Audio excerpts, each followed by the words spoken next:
New Scotland Yard investigation into the murder.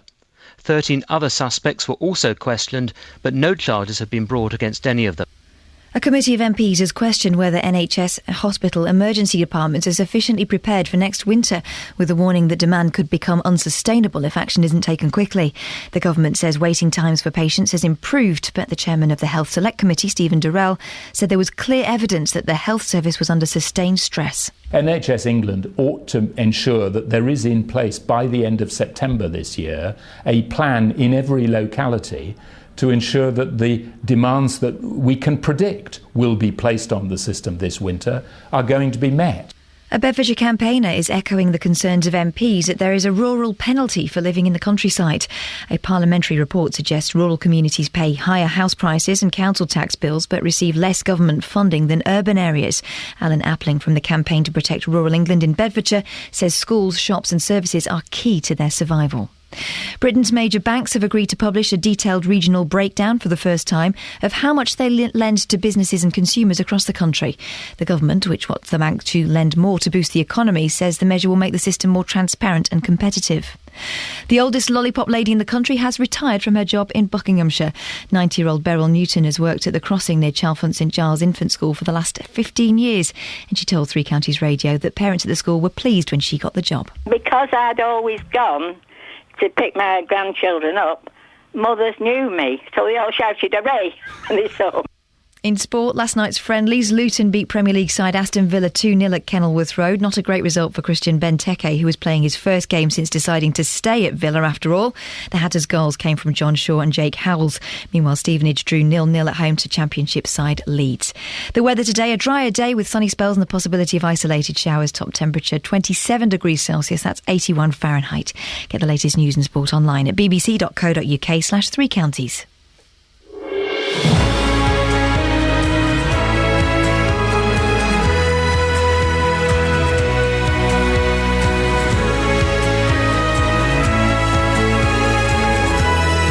This is Iain Lee, BBC Three Counties Radio.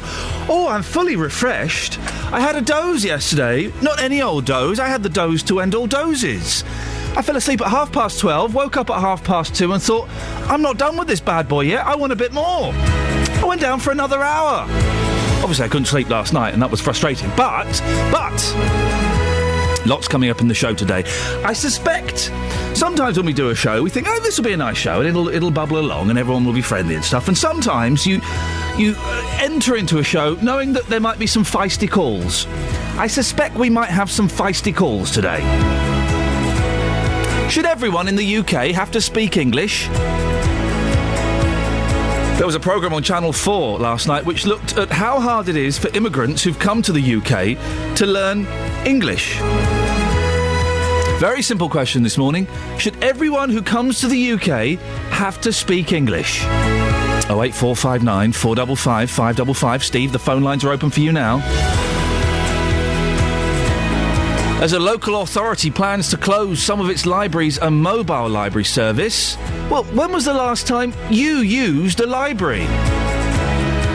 And are too many children being spoilt because their parents bow down to pester power? It's hard, isn't it, when you're with your kids? I want that. Can we get a comic? Oh, I want to do that. And however much you say to yourself, I'm going to be firm with them, sometimes it's easier to spend that £2 on an Octonauts comic and shut them up, isn't it? Do you bow down to pester power, or are you tough? Facebook.com/BBC3CR. You can send me a text, 81333, start your text 3CR, or want to speak to you on the phones today, 08459 455 555. Across beds, hearts and bucks. This is BBC Three Counties Radio. Now, it's been revealed that between April and December of last year, Luton Borough Council spent almost £133,000 on translation services. Does that seem a lot to you? It's almost double the amount spent by Hertfordshire County Council over the same period. Well, the first part of a Channel 4 programme was screened last night, which looked at how hard it is for immigrants to learn the English language. The programme was screened after the Treasury insisted that foreign benefit claimants attend language courses or lose some of their benefits. Well, there are plenty of people who don't speak English either at all or very well who are living in the UK. But does that matter? Should everybody in the UK have to speak English? 08459 455 555. Well, Justin Dealey has been out and about talking to people about this. Justin, tell us what happened. Well, that figure you're talking about there, £133,000, in my experience, clearly isn't working. I went out in Luton for 30 minutes. Now, in that time, I found 16 people who could not speak a word of English. This is what happened when I tried to have a conversation with those people. Mi name? Maria. Do you speak good English? No, speak Spanish. How long have you lived in the UK for? Oh, I don't know English, not speaking English, no. Are you not even trying to learn English at all? Oh, no. No comprendo, no English. No English, no, sorry. So, do you speak English? What? How long have you lived here for? I don't know. How long have you lived here in Luton for? Here is 1 year, 2 months. Since you've been here, have you made a conscious effort to try and learn our language? Language. Have you tried to learn English? English. Are you taking lessons on how to learn English? English here. They speak English. I mean, with the greatest amount of respect, your English is not very good. Are you trying to learn our language? Are you taking lessons on how to learn English? I don't. No. Understand. No understand. Can you speak English? Not speak English. Polish speak. Can I ask you what your name is, madam? No. Is it because you don't speak English? Nie, dziękuję. Speak English, no. Madam, what's your name? Monica. And how long have you lived in Luton for? No understand. How long has your friend lived in Luton for? Jak długo mieszkasz tutaj? 3 lata, jak jest. 3 years.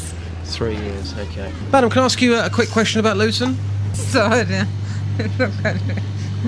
You don't speak English? Yes, I don't speak English, sorry. So, Justin, how long did it take you to find those people? 16 people in 30 minutes. So if I'd have carried that on all day long, we could have found hundreds of people who couldn't speak English. And to be fair, Ian, it was embarrassingly easy. I was not running around for 30 minutes. I found those people incredibly easy. So if we're talking about £133,000 that's being spent in Luton to help people learn the language, in my experience that's not working. And we're not picking on Luton here. We were just going on my experience. I work for you as a reporter day in, day out. I go all over beds, hearts and bucks, and speaking to people in Luton in particular, that's where I find most people who struggle to speak the language. Justin, thank you very much. We'll be speaking to you later on. We can speak now to Anne-Marie Holloway, who's the English for Speakers of Other Languages manager at the Luton Adult Learning Centre. Morning, Anne-Marie. Good morning, Ian. How hard is it for immigrants to learn English? It can be very difficult. You have to remember that some of these people come from countries where they've had very little education. They might just have gone to school for a few years. They probably can't read or write in their own language. And then coming over here, unless they've got someone to really help them learn, they're not able to just pick up a book and do it by themselves. Another problem that people face, even if they are educated in their own country, is that they perhaps they're just working very long hours, doing low-paid jobs, and they just don't have the time to actually study. I mean, if we think about ourselves, if we were going to try and learn Chinese by ourselves, yes, we might not make a very good job of that. I learned Japanese by myself. Oh, excellent. So, you must have a talent. Well, no, I'm rubbish at languages, but if you sit down with a book and a tape for 20 minutes a day, that will get you somewhere, won't it? It will for some people, but there's a lot of people who just can't learn like that on their own. They either don't have the study skills because they haven't had much education before, or perhaps they don't have a talent for languages, or, like I said, they are just very busy. We also work with some people who are homeless. They don't have anywhere where they can sit down and study, really. The only place they might be able to go is the library. But without a fixed address, they can't borrow books. At present, there are around, I think, about 120 languages and dialects spoken in Luton. Depending on what those languages are, I guess it'll be easier for some people to learn English than others, won't it? Exactly. If you've got the same alphabet as we have, or if it's a European language, then there's going to be a lot of similarities from the start, so that does make it easier. But obviously, if you come from a country with a very different alphabet, or perhaps the words go from right to left, instead of us, we go left to right, all these things can make it a lot harder, and people are just flummoxed, really. And like I said, some people have very poor reading and writing skills anyway. Do you recommend that people who live here learn a language? Learn English? Absolutely. That programme last night on Channel 4 was quite interesting, and some of the reasons that people said that, they were unhappy with not being able to speak English, that's true for so many of our learners at Luton Adult Learning. People get trapped in low-paid casual labour. They feel like children. They feel isolated. They can't connect with other people. And in Luton, in the council, of course, we're worried about the fact that community tensions can arise when people can't communicate. Well, I guess it can create kind of ghettoisation as well, isn't it? People will stay with people who speak the same language and not integrate fully. Yeah. Well, you even see that in Spain with all the British expats. Of course you do, yes. They hang together, So we all do it. It's a natural human activity, really, to be with people who speak your language. Anne-Marie, thank you very much. That's Anne-Marie Holloway, the English for Speakers of Other Languages manager at the Luton Adult Learning Centre. You try saying that if you're foreign. What do you think? Should everybody in the UK have to speak English? He raises a good point. The expats in Spain, they don't bother, do they? They all hang out together and go to for full English breakfasts and go to bars that show the X Factor. 08459 455 555. Should everyone in the UK have to speak English? There's some cracking comments on Facebook from English-speaking people who haven't quite mastered the language themselves.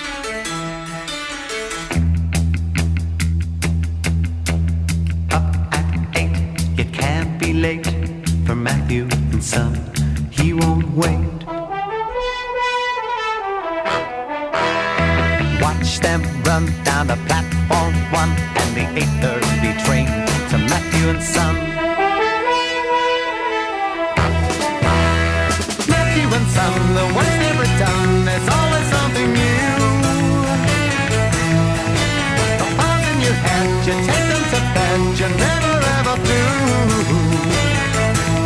And they've been working all day, all day, all day.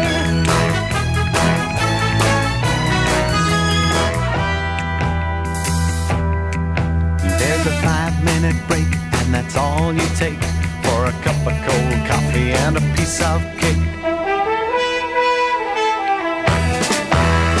Matthew and Son, the work's never done. There's always something new. In your hand, you take them to bed, you're never ever through. And they've been working all day, all day, all day.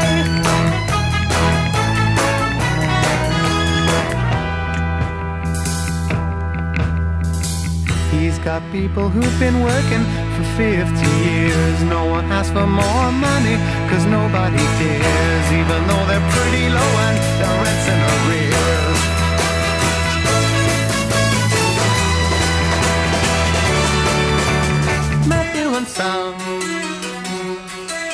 Matthew and Son. I've misunderstood this song. I thought it was about the mundanity of working in lowly paid office work. Kenny Betts thinks it's about an enjoyable carpenters. Oh dear, kids these days, huh?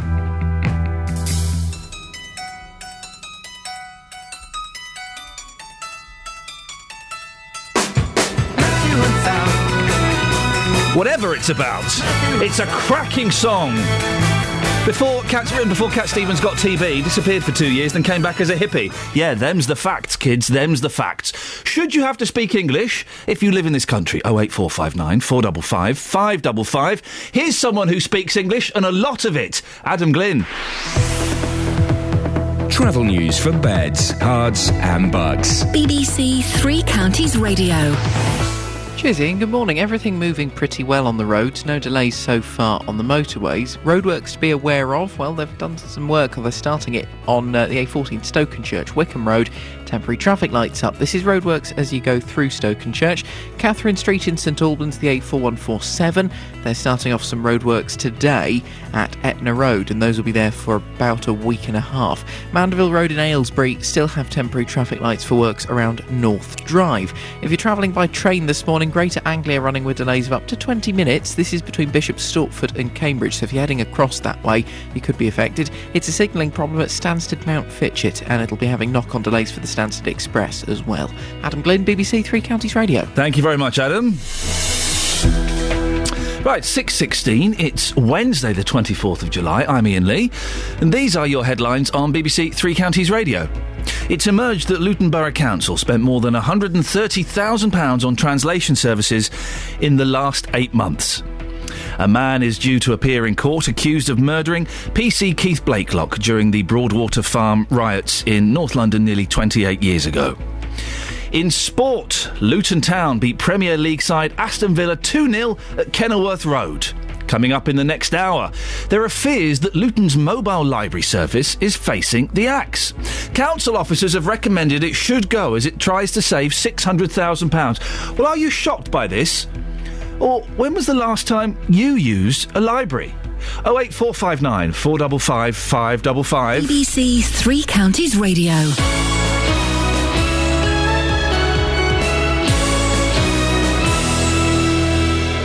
The Games of the 30th Olympiad in 2012 are awarded to the City of London. 12 months ago, Beds, Hearts and Bucks went crazy for sports. But what happens 1 year on? All this week, ahead of the anniversary of London 2012, Iain Lee and Roberto Perrone will be finding out how much our sporting lives have been affected by the Olympics. That youth and community increase in participation is top priority for Sport England. Was it just a phase, or are we all much more active in sports across the three counties? No one would be into it as much as they are now. It's such a popular sport now. Listen to Iain Lee and Roberto Perrone every day this week here on BBC Three Counties Radio. Boom shaka laka laka boom shaka laka laka boom shaka laka laka boom.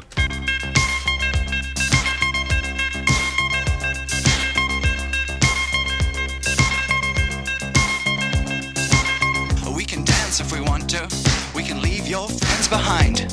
'Cause your friends don't dance, and if they don't dance, well, they're no friends of mine. I say we can go where we want to, a place where they will never find. And we can act like we come from out of this world, leave the real one far behind. And we can dance.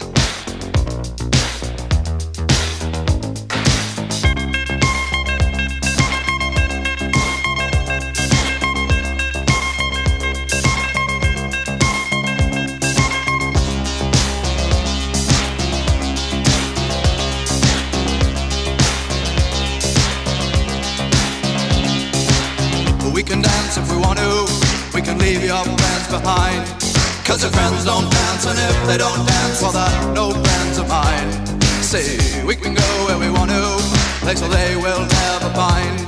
And we can act like we come from out of this world, leave the real one far behind. And we can dance.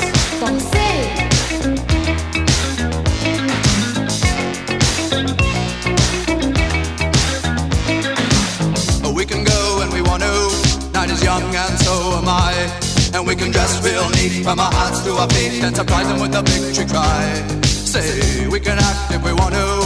If we don't, nobody will. And you can act real rude and totally removed, and I can act like an imbecile. And say, we can dance, everything's out of control. We can dance, they're doing it from pole to pole. We can dance, everybody look at your hands. We can dance, everybody's taking the chance. Safe to dance, oh, it's safe to dance. Yes, safe to dance.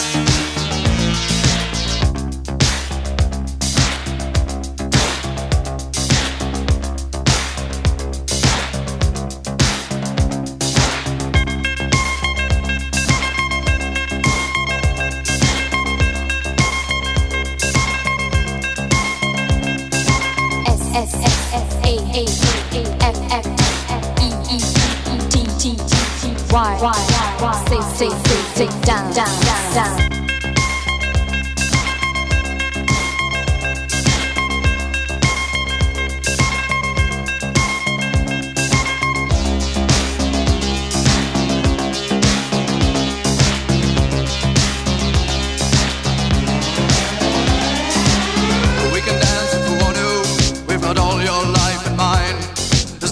We abuse it, never gonna lose it, everything will work out right.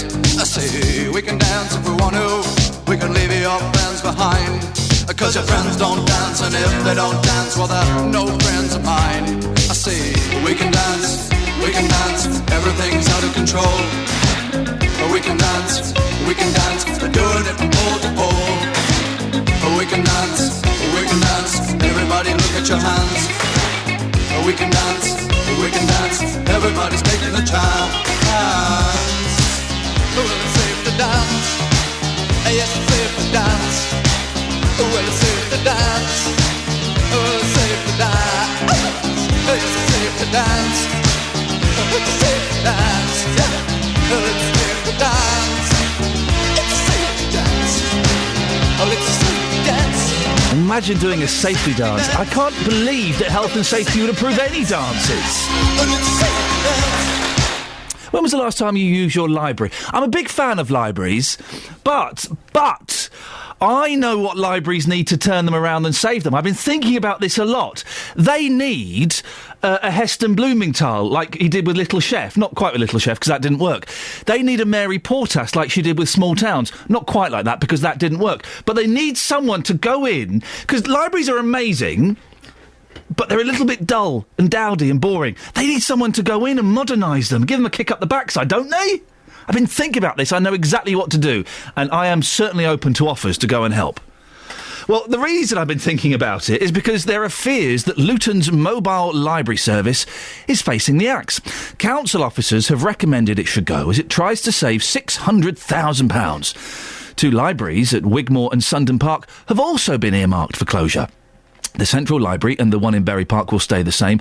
Others will have either their hours reduced or staffing changed. Well, this is what local people in Wigmore felt about their the threat to their library. It would be a loss to the local area. I think it's good for the children. I used to use it a lot when my kids were young. I know quite a lot of people in my work area that go there on their lunch breaks and everything to get books, just to do local research and things like that, and also for the kids in the local area. So the next closest library would probably be the town centre, which is quite far away, to be honest. So it's not an ideal situation if it does close. I think it would be a great shame. I mean, it's a service that I actively use, and I think it's important as an access to information, periodicals. It's a resource. I think if we lose it, certainly for those of us that are on limited incomes, I think it would have a big impact. Well, when was the last time you used your local library? 08459 455 555.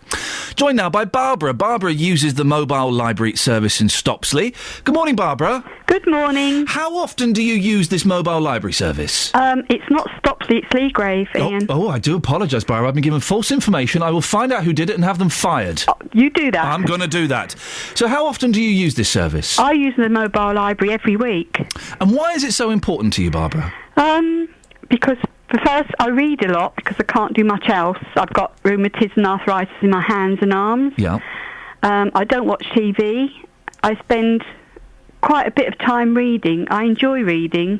I've used the library down the ages. My children have, my grandchildren do.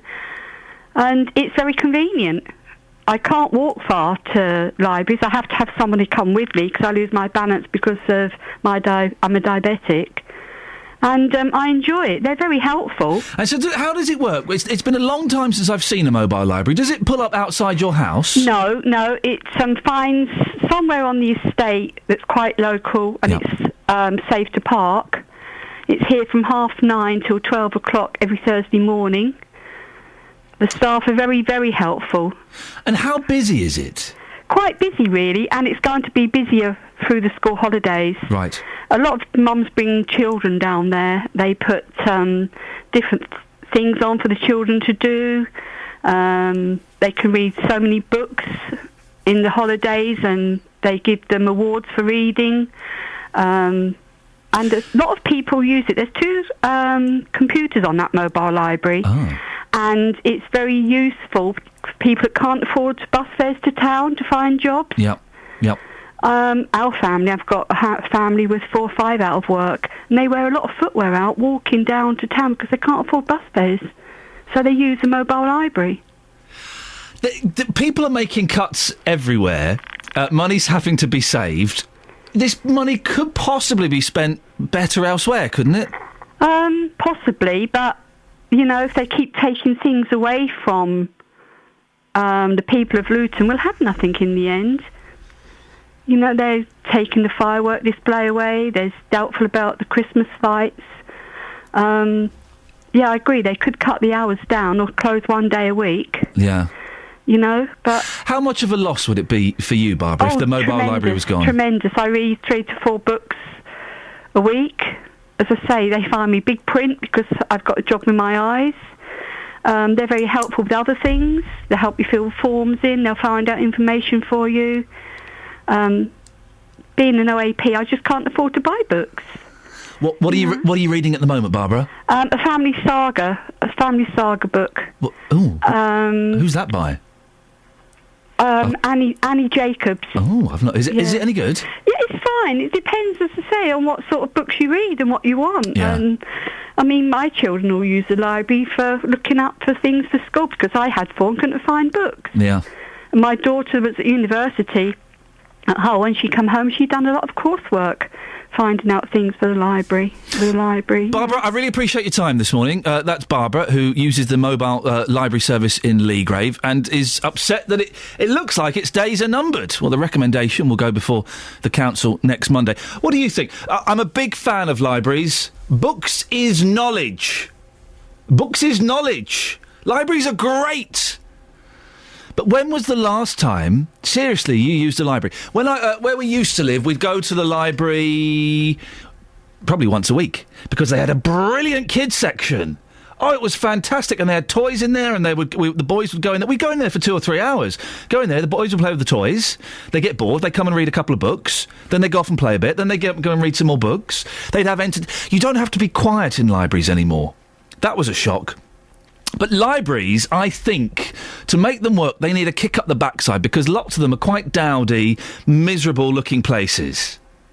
They need to be made a bit sexier. Have burlesque Tuesdays. I'm being slightly flippant, but it needs something, doesn't it?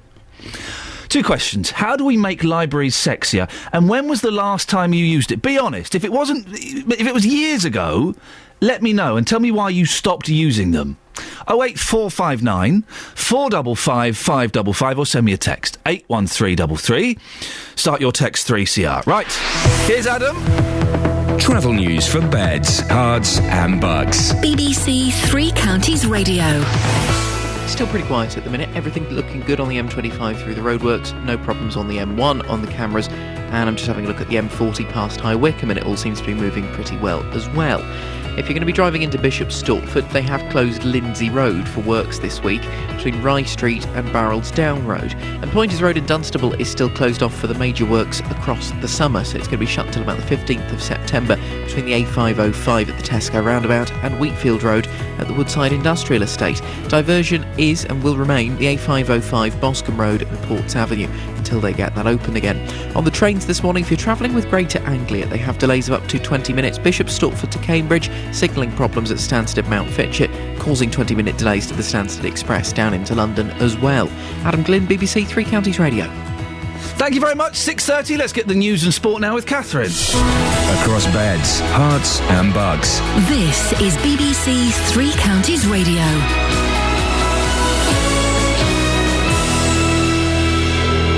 The headlines. It's emerged that Luton Borough Council spent more than £130,000 on translation services in the last 8 months. A man's due in court accused of murdering PC Keith Blakelock during the Broadwater farm riots in North London nearly 28 years ago. And a committee of MPs has questioned whether NHS hospital emergency departments are sufficiently prepared for next winter, with the warning that demand could become unsustainable if action isn't taken quickly. Three Counties Sports. BBC Three Counties Radio. In last night's friendlies, Luton Town beat Premier League side Aston Villa 2-0 at Kenilworth Road. It's a great result for Hatters scorers John Shaw and Jake Howells. Not so good for Christian Benteke, who was playing his first game since deciding to stay at Villa after all. Meanwhile, Stevenage drew 0-0 at home to Championship side Leeds. The pre-season friendlies continue tonight with matches for Watford, MK Dons and Wickham. Gianfranco Zola takes Watford to Peterborough, hoping his new signings will gain more valuable experience of life in England. I want them to get accustomed to what it's like over here, and I want them to start working out solutions. MK Dons host Spanish side Rayo Vallecano with a 7:30pm kick-off at Stadium MK, and Wickham make the short trip to Burnham again with a 7:30 kick-off. In athletics, newlywed Jessica Ennis-Hill made her return from injury at a low-profile meeting in Loughborough last night. She threw, Why? Well, because she wanted to, and that's what she does. She threw a personal best in the javelin and won the long jump, but she's still unsure about her prospects for next month's World Championships. Here's more from our athletics correspondent Mike Costello. Ennis-Hill had delayed her return to action 5 times, and any frustration appeared to be cast aside as she threw a lifetime best effort of 48 metres 33 centimetres in the javelin. She then won the long jump, but revealed afterwards that the Achilles problem, which had sidelined her, is still painful.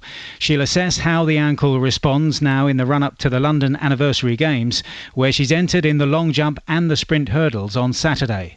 Having not completed a heptathlon since the Olympics, Ennis-Hill is adamant she won't go to next month's World Championships in Moscow if she doesn't believe she can win gold. And that's your latest news and sport. I'll be back with more at 7 o'clock. Her Achilles heel is her Achilles heel. A tendon, actually, but nice try. So, thank you very much. We've carefully avoided a lot of the front pages this morning, and we've not mentioned yet the baby. The royal baby. Is there a baby? There's a baby, and we've seen pictures of it, and it looks like a baby! It really does. It hasn't got a lizard's tail or a tongue, unlike that lad that was in the paper yesterday. Well, it was wrapped up. I don't think that's fair to... I think we can assume it hasn't. We can assume it hasn't. But the thing that's getting me is there was a story in the paper that Lego have made a Lego royal baby, and there's all this ridiculous royal baby memorabilia and toys and things. And I'm really trying to scratch my head and wonder what kind of pathetic, soulless, easily led, dumb idiot would buy that kind of stuff. Me. You! Yay! What have you bought, you muppet? Well, it's not muppetry. I think it's nice, you know, and especially you can use it as a learning experience What have if you you have bought? under 5-year-olds, as I do. What have you bought? I've bought the Royal Baby set from the Early Learning Centre. Oh. Others are they're not available anywhere else. Oh, Catherine, what? No, we've got the Royal Wedding set, you know, we've got to show what happens when you get married. I did expect more from you, though. You've been sucked in. All this stuff yesterday. Oh, I'm not interested in this baby. Oh, no, No, I never said I wasn't interested. I said it was nice, but I don't know. I wasn't moved to, like, put the bunting out or anything. But yet you've gone and spent money on it. Well, it's just a bit of fun, isn't it? Across beds, hearts and bucks. This is Iain Lee. BBC Three Counties Radio. You think you've got off scot-free. You haven't. We'll be talking about the royal baby later on. But my new favourite newspaper is the Slightly Dull Independent. Because they're the only... I'm just trying to think. They're the only newspaper that hasn't got the baby on the front page. Wonderful. 08459 455 555. We'll be catching up with Irene. Remember Irene phoned up yesterday? Very excited about the royal baby. Very excited. So excited she was going to go around Luton, dressed up in a Union flag, and tell everyone about it. I thought she was joking. She wasn't. We built this city. We built this city on rock and roll. Built this city. We built this city on rock and roll.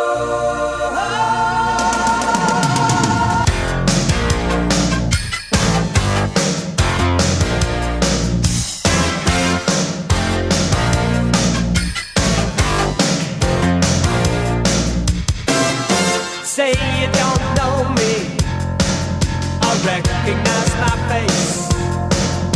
Say you don't care who goes to that kind of place. Knee deep in the hoopla, sinking in your fight. Too many runaways, eating up the night. Marconi plays the mambo. Listen to the radio, don't you remember?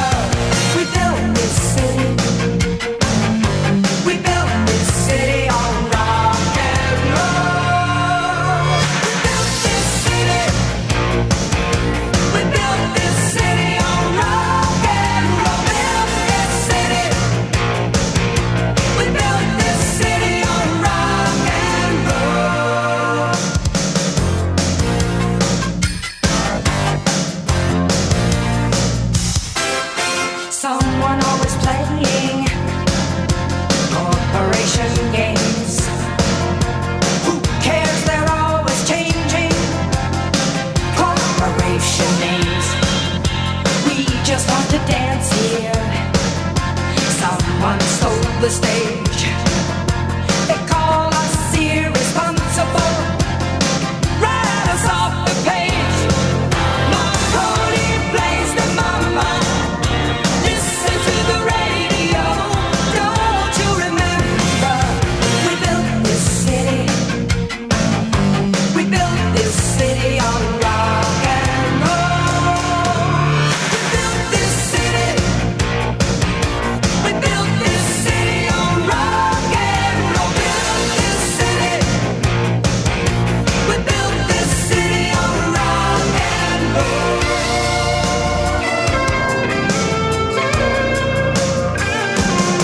It's just another Sunday in a tired old street. Police have got the chokehold. And we just lost the beat. Who counts the money underneath the bar? Who rides the wrecking ball into our guitars? Don't tell us you need us, 'cause we're the simple fools looking for America, crawling through your schools. Looking out over that Golden Gate Bridge, a gorgeous sunny Saturday, and I'm seeing that bumper to bumper traffic. Wind, where is your go?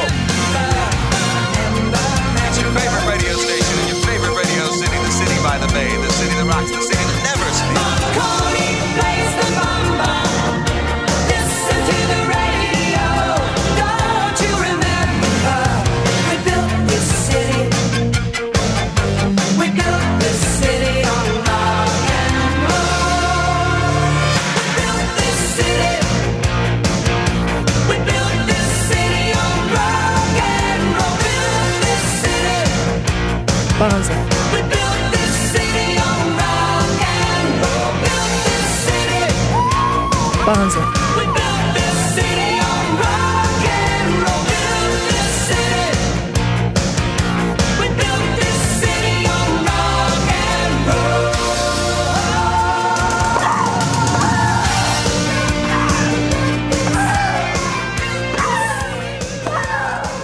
Morning, this is Iain Lee, BBC Three Counties Radio. I'm enjoying that song far more than is legally allowable. Now, yesterday on the programme, we spoke to Irene from Luton. We were being a little bit grumpy about the royal baby. I couldn't get excited about it, and I was asking, if you're not excited, is there something wrong with you? Well, Irene was so excited about the royal birth that she planned to mark her day.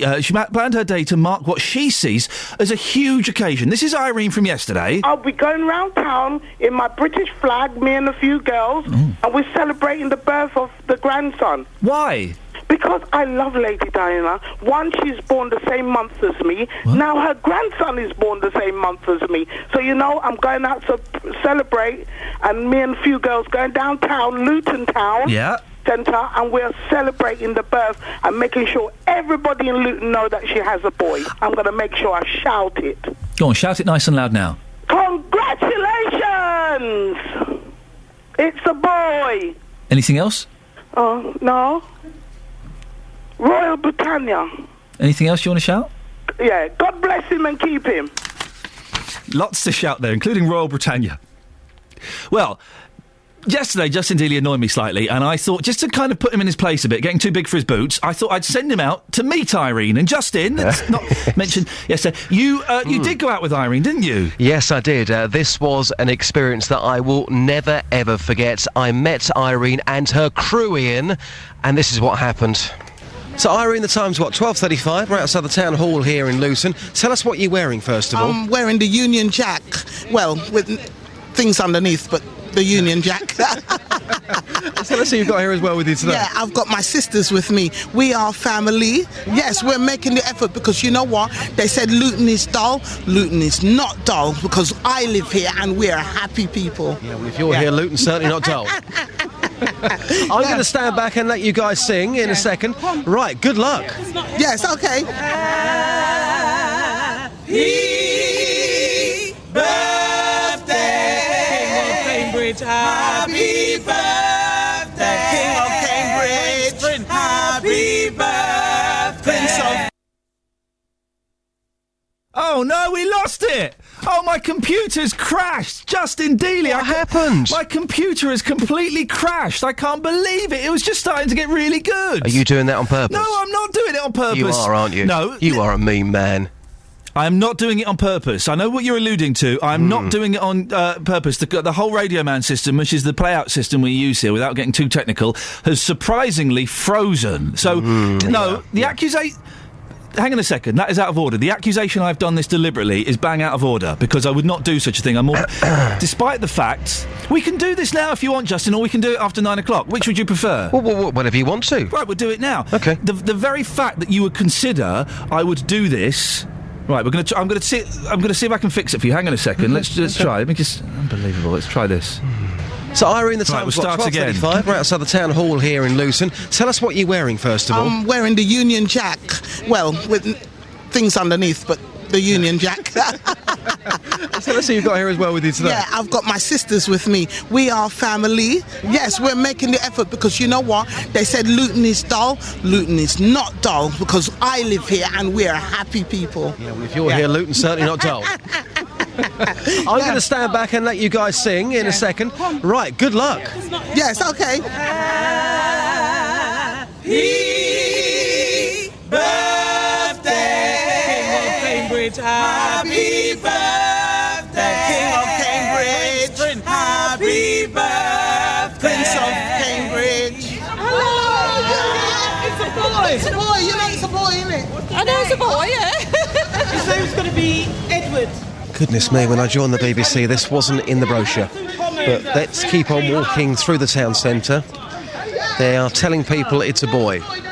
Sir, can I just get your reaction? We've got a number of ladies walking through Luton Town Centre here, dressed up in Union Jack outfits. They're telling people it's a boy. Did you know it was a boy? Yep, knew it was a boy, yeah. Hello, it's a boy and we have no money. Yeah, we're St.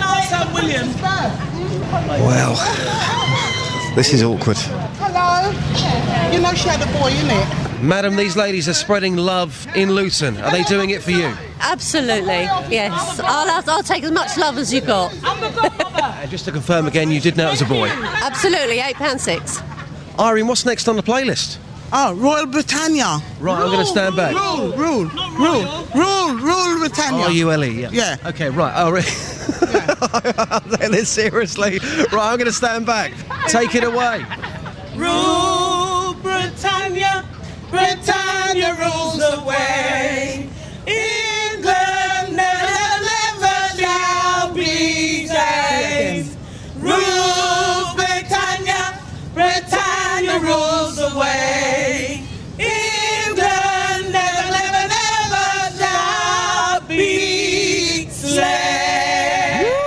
Round of applause for yourself. Come on. Fantastic. I was going to ask this man here, sir, sorry to interrupt your ice cream. What flavour's that, by the way? I'm not sure. Caramel. What did you make of that performance there? Oh, very good, very good. Very unexpected. Is it making you feel proud to be British? 50-50, actually. And what about yourself? What's your name, madam? Yvonne.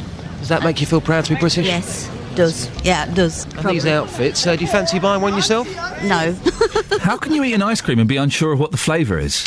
Well, he was, but there you go. That was Irene. Irene will be joining you later on. Fantastic. She actually did it. She actually did it. Yeah, she went out. Royal Britannia. A picture's going to be on Facebook or Twitter later on. They were dressed up in the Union Jack outfits, telling people yesterday it was a boy and singing songs about the King or the Prince of Cambridge, however they wanted to phrase that. It's a boy in it. So, yeah, she'll be on the programme later. Fantastic. And I just... do you want to apologise? For what? I didn't do that deliberately. The computer system froze. Yep, hands up, I apologise, but then again, you know, based on yesterday's negative views about the Royal Baby, I just thought you were doing that on purpose. It was a typical Iain Lee trick, but if you're saying it wasn't, I believe you.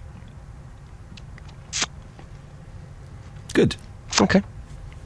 Good. Got an email here. I'm not interested in that. You sure? Is it the email that I saw earlier? Yeah, the complaint about your behaviour yesterday. Right. Thank you very much, Justin.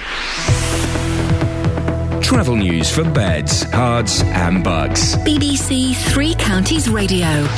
It's starting to slow up on the M25 anti-clockwise, as you would expect coming into the roadworks section from Waltham Abbey through to Enfield Junction 26 to 25. Also quite heavy though from the M1 to Kings Langley Junction 21 to 20. In Wendover they continue with the gas main work on Tring Road, so temporary traffic lights are up near Hale Road, and in Ayton Buzzard Bridge Street has been shut for roadworks around the High Street. This is in Church Square and they'll be doing that through until the end of the month. Greater Anglia, 20-minute delays still, Bishop Stortford through to Cambridge because of a signalling problem at Stansted Mount Fitchett, also causing delays for the Stansted Express down toward London. Adam Glynn, BBC Three Counties Radio. Thank you very much, Adam. 6:47 or close enough. It's Wednesday the 24th of July. I'm Iain Lee. These are your headlines on BBC Three Counties Radio. It's emerged that Luton Borough Council spent more than £130,000 on translation services in the last 8 months. A man is due to appear in court accused of murdering PC Keith Blakelock during the Broadwater farm riots in London, North London, nearly 28 years ago. In sport, Luton Town beat Premier League side Aston Villa 2-0 in last night's friendly It Doesn't Count at Kenilworth Road. Coming up, who's the boss? Is it you, the kids, Tony Danza? It's the kids, isn't it? Let's be honest. Especially when it comes to holiday destinations. We always give in. We'll have more on that after the weather with Kate Kinsella. Beds, Herts and Bucks weather. BBC Three Counties Radio. Good morning. Well, it's certainly a bit of a different feeling outside this morning. It's a little less humid, but we're still hanging on to the warmth. We've got some sunshine around this morning, mixed in with a bit of cloud.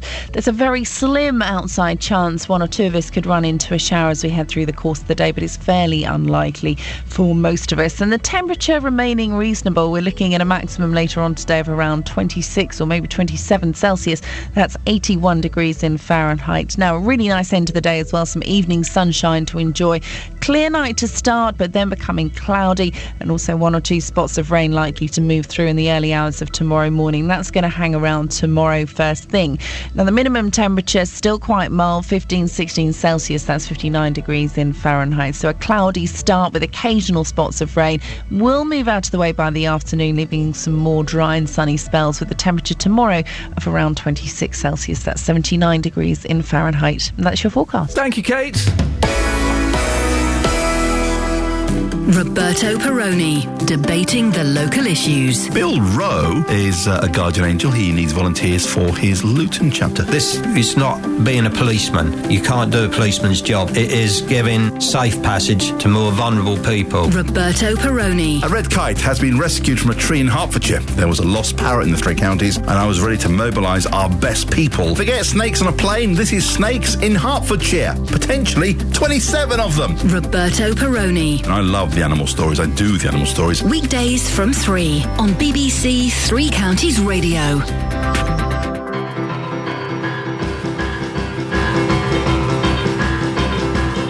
Come on over, baby. Whole lot of shaking going on.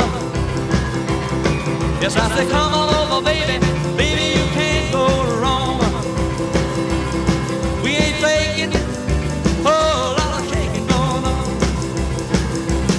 Well, I say come on over, baby. We got chicken in the corner. Woo, huh? Come on over, baby. Well, they got the bull by the horn. We ain't faking. Whole lot of shaking going on. Yeah, let's shake, baby, shake. I said shake, baby, shake. I said shake it, baby, shake it. Let's shake, make it shake. Come on over.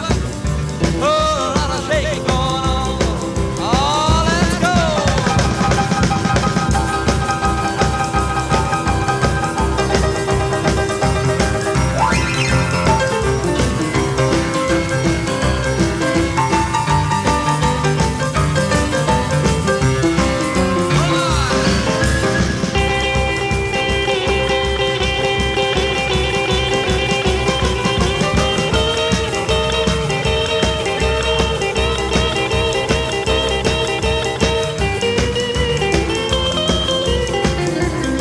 Well, come on over, baby. We got chicken in the barn. Who's born? Was born? My born. Come on over, baby. Well, I got the bull by the horn.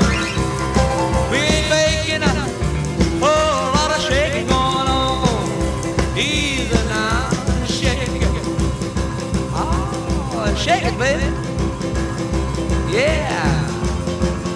You can shake it one time for me. You know how to come over, baby. Oh, I'll shake it going on. Now let's get real low one time now. Shake, baby, shake. All you gotta do, honey. Little bit Jerry Lee Lewis. He was a naughty man as well, wasn't he? Not a naughty man in pop. 08459 455 555. Are you pestered by your kids? You know what it's like. You're in the shop. Can I get a comic? No. You got a comic? Yes. I'll get the comic. I want a comic! Sometimes it's easier to buy £2 Octonauts comic because it shuts them up. Sometimes it's easier. You think you're going to be a tough parent. You think, oh, just shut up. I will buy it for you. Well, a new report out today shows that parents are pandering to the pester power of their children when it comes to choosing tourist destinations and buying extras on holiday. Are you one of those parents? Well, it seems there are plenty around. He knows from a young age what's right and what's wrong. So when we go to the supermarket or anywhere, big toy store, this is what we're having, this is what we're taking, and that's it. And he's learnt that from a young age, so... I definitely see it every which way you turn in the shops and in the toy stores, everything. They just give them everything they ask for. Like when you go to the supermarkets and stuff like that, you have all the sweets at the counter. And the kids just want all sweets, and sometimes you need to give them an alternative, like fruit or something like that, or as a special occasion, say, well, yeah, you've done your homework or you've tidied your room, depends on your age, and give them a little treat. Or make it known before you go to the supermarket, well, you can have one sweet or pound in sweets. Makes it a lot easier, so they're getting something while you're doing the shop as well. There's so much children want to be like other children. They see things they want, you know, it's really hard. I mean, I've got a daughter that's got 3 young children, and sometimes it's easier just to give in and buy them something each. Well, Sue Atkins is a parenting expert and author of Parenting Made Easy. She joins me now. Morning, Sue. Good morning. Fascinating listening to those mums. Isn't it just? It's so hard. I wouldn't let my kids choose our holiday destination. I could put my foot down at that. But when you're in the supermarket and they're having a little tantrum just because they want, you know, a comic or sometimes it's easier just to buy it to shut them up, isn't it? Well, of course, it's short-term gain, you know, but long-term nightmare, isn't it? Because where does it stop? Then they become like Veruca Salt in, you know, Charlie and the Chocolate Factory. I watched that yesterday for the first time in years. Yeah, well, you know, what sort of things, what messages are you sending your kids if you give in to every whim? Because let's face it, the world is not going to do that when they grow up. School is not going to do that. And it's a bit like giving the keys of the car to a little kid or to however old the child is, whether they're toddler or teenager, and they haven't passed their test. So they don't quite know what to do with all that power. And what's wrong with your confidence that you can't sometimes say no to your kids? Kids need you to put in boundaries. They need you to say no sometimes. Not in an aggressive, rude way or horrible, but they need to learn the word no, don't they? But when there's a 3.5-year-old having a tantrum in Bunce's or Tesco or something, what do you do? Well, I've been there. I've done that. I've got the T-shirt on that. My son did that in Purley in Sainsbury's on the floor. But you just let him burn it out because whatever he wanted. Then I distracted, and then because he got a little bit scared about his own anger, I think, and his own sort of out of control feelings. Then you just sort of pick them up and get on with it. You know, it's part of growing up. Being certainly toddlers, that's part of asserting their independence. So my sort of way of dealing with that with the parents I work with on workshops and things is to say offer limited choices. So your child feels they have some sort of independence, right? So, for example, you say in the wintertime, are you wearing your blue jumper or your green jumper? So they feel they have a choice, but it's implied they're actually wearing a jumper. You get what you want, and the child feels they have some sort of choice. Oh, I like that. So it's a lot of parenting I've noticed. I'm 3.5 and 18 months old. A lot of parenting I've noticed. It's kind of tricking them into thinking that they're coming up with the idea themselves. Yeah, well, you know, that's sort of a tactic now and again as well. But I certainly think if you try sometimes, you know, do you want water or do you want orange juice or whatever it is you want them to have, a drink, then they feel, as I say, that they have some form of control, but it's not sort of obvious. And you can start pushing, you know, certainly with toddlers, you start insisting, they start resisting. But if you just see it, toddlers and teens are pretty similar, actually, in that they're asserting their independence. And think of it like that. It changes your perception of it, helps you relax and be a little more positive. And actually then, you know, you go through this little phase much more easily. By pandering to pester power, what problems are we creating for the future, Sue? Well, as I said straight away, what sort of monster are you creating? Because I've seen it. I've been a deputy head and a class teacher for 22 years before I did this. So you see, children who are spoilt, and then they don't know how to play with other children because they always want their own way. And they also become rather a nightmare with parents because they'll start to want things that clearly are no good and, not helpful, they're not healthy. And what do you do then when you're out and about and they sort of demand all the time and you're too tired or, not confident enough to sort of say no or distract them or say, you can't have that because then it gets on and on and on to iPads, Nike trainers, Gucci shoes. Where do you stop? Talking about my wife now. No, sorry. You're off. You're running confidence classes today, Sue. What's that about? Yes, well, I go into schools, actually. It's coming to the end of school time now, so I'm off on holiday doing them here in my Tudor farmhouse in Surrey. But, I'm a great believer that confidence is an inside job and that, therefore, you have to work on your inner confidence with your, mindset. And I've got strategies and techniques and tips and make it fun. So I teach kids for 2 hours how to use strategies and techniques to make themselves feel happier and to sort of succeed in the world, if you like. Sue, listen, I want to come to your Tudor farmhouse in Surrey and hang out. Yeah, well, why not? It's wonderful. I love doing this. It's very important to me working with kids so that we empower them to sort of, fulfil their true potential, whatever that may be for them. Sue Atkins, thank you very much, parenting expert, author of Parenting Made Easy. Do you pander to pester power? I got some texts. About libraries. Look at this. Jen of Houghton Regis says, our local library is an asset to the community. I visit every other week. The staff are very helpful in ordering books. We had a mystery evening last week, and a crime writers talk too. There are children's story times and reading clubs. And on the subject of buying royal baby memorabilia, Nicola says, I have no intention to spend money on anything to do with a royal baby. I haven't even bought a daily paper. Buy The Independent. If you're not interested in the royal baby, they're the only one that's got a different front page. Well done, them. When was the last time you used your library? And should all foreign people who come to the United Kingdom learn English? Travel news for beds, cards and bugs. BBC Three Counties Radio. At the moment, the M25 anti-clockwise looking heavy from Waltham Abbey through to Enfield. That's the roadworks, of course, and it's busy as you continue round from the M1 toward Kings Langley. The A1 slowing up into London as you come down through Boreham Wood, Stirling Corner to Mill Hill Circus. Speed sensors not picking up too much going on the roads elsewhere at the moment. Just having a look at the trains, though, and problems for London Midland. Delays of up to half an hour. Milton Keynes Central through to Watford Junction. They have overrunning engineering works between Bletchley and Berkhamsted, affecting Virgin train services as well.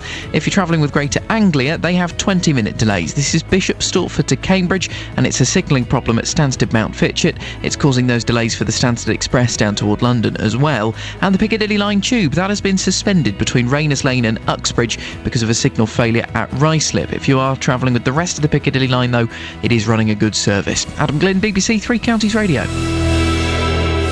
Right, coming up after 7 o'clock, here Justin Dealey's package, where he went round to people in Luton and said, do you speak English? It's an interesting insight. Well, should you be made to speak English if you live in the UK? On FM, AM, online and digital radio. This is BBC Three Counties Radio.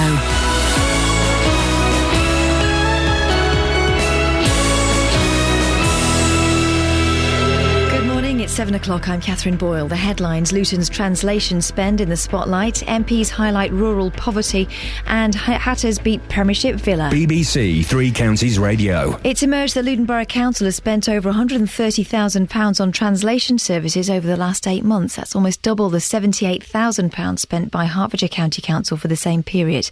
Anne-Marie Holloway is the English for Speakers of Other Language manager at Luton's Adult Learning Centre. You have to remember that some of these people come from countries where they've had very little education. They're not able to just pick up a book and do it by themselves.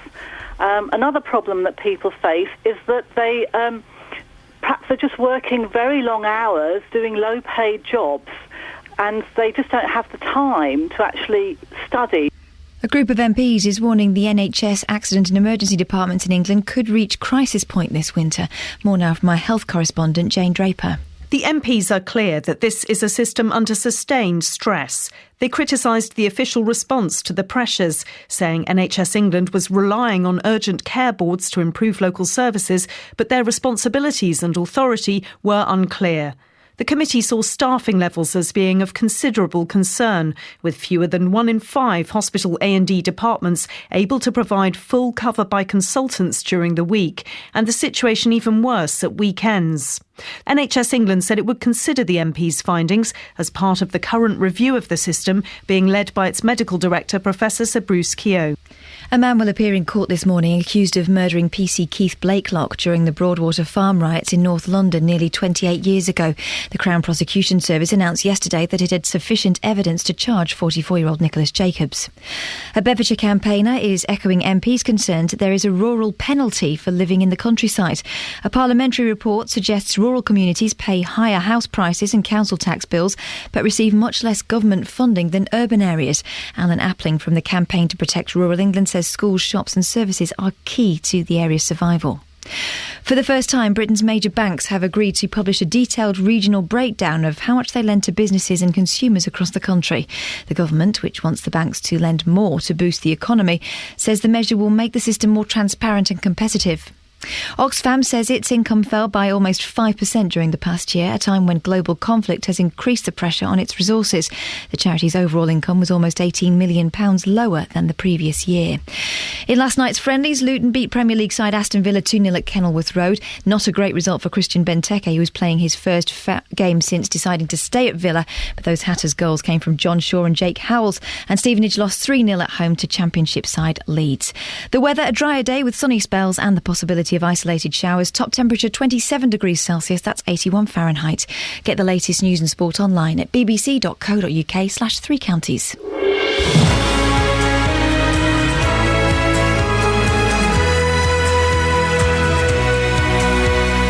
Morning, this is Iain Lee, BBC Three Counties Radio. Lots to talk about this morning. Later on as well, we'll replay the package of Justin Dealey out with the fantastic Irene, who went around Luton yesterday celebrating the birth of the royal baby. There's a picture of her and her girls up on facebook.com/BBC3CR. Someone left a very, very rude comment about her. I'm not one for censorship, but I censored it. It was really be critical, but don't use bad language about her. Very rude. Yeah, it's gone. Deleted it.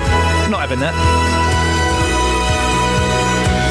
Now, in the next hour of the show, should everyone in the UK have to speak English? Well, it's been revealed that between April and December of last year, Luton Borough Council spent almost £133,000 on translation service, almost double the amount spent by Hertfordshire County Council over the same period. Well, should everyone in the UK have to speak English?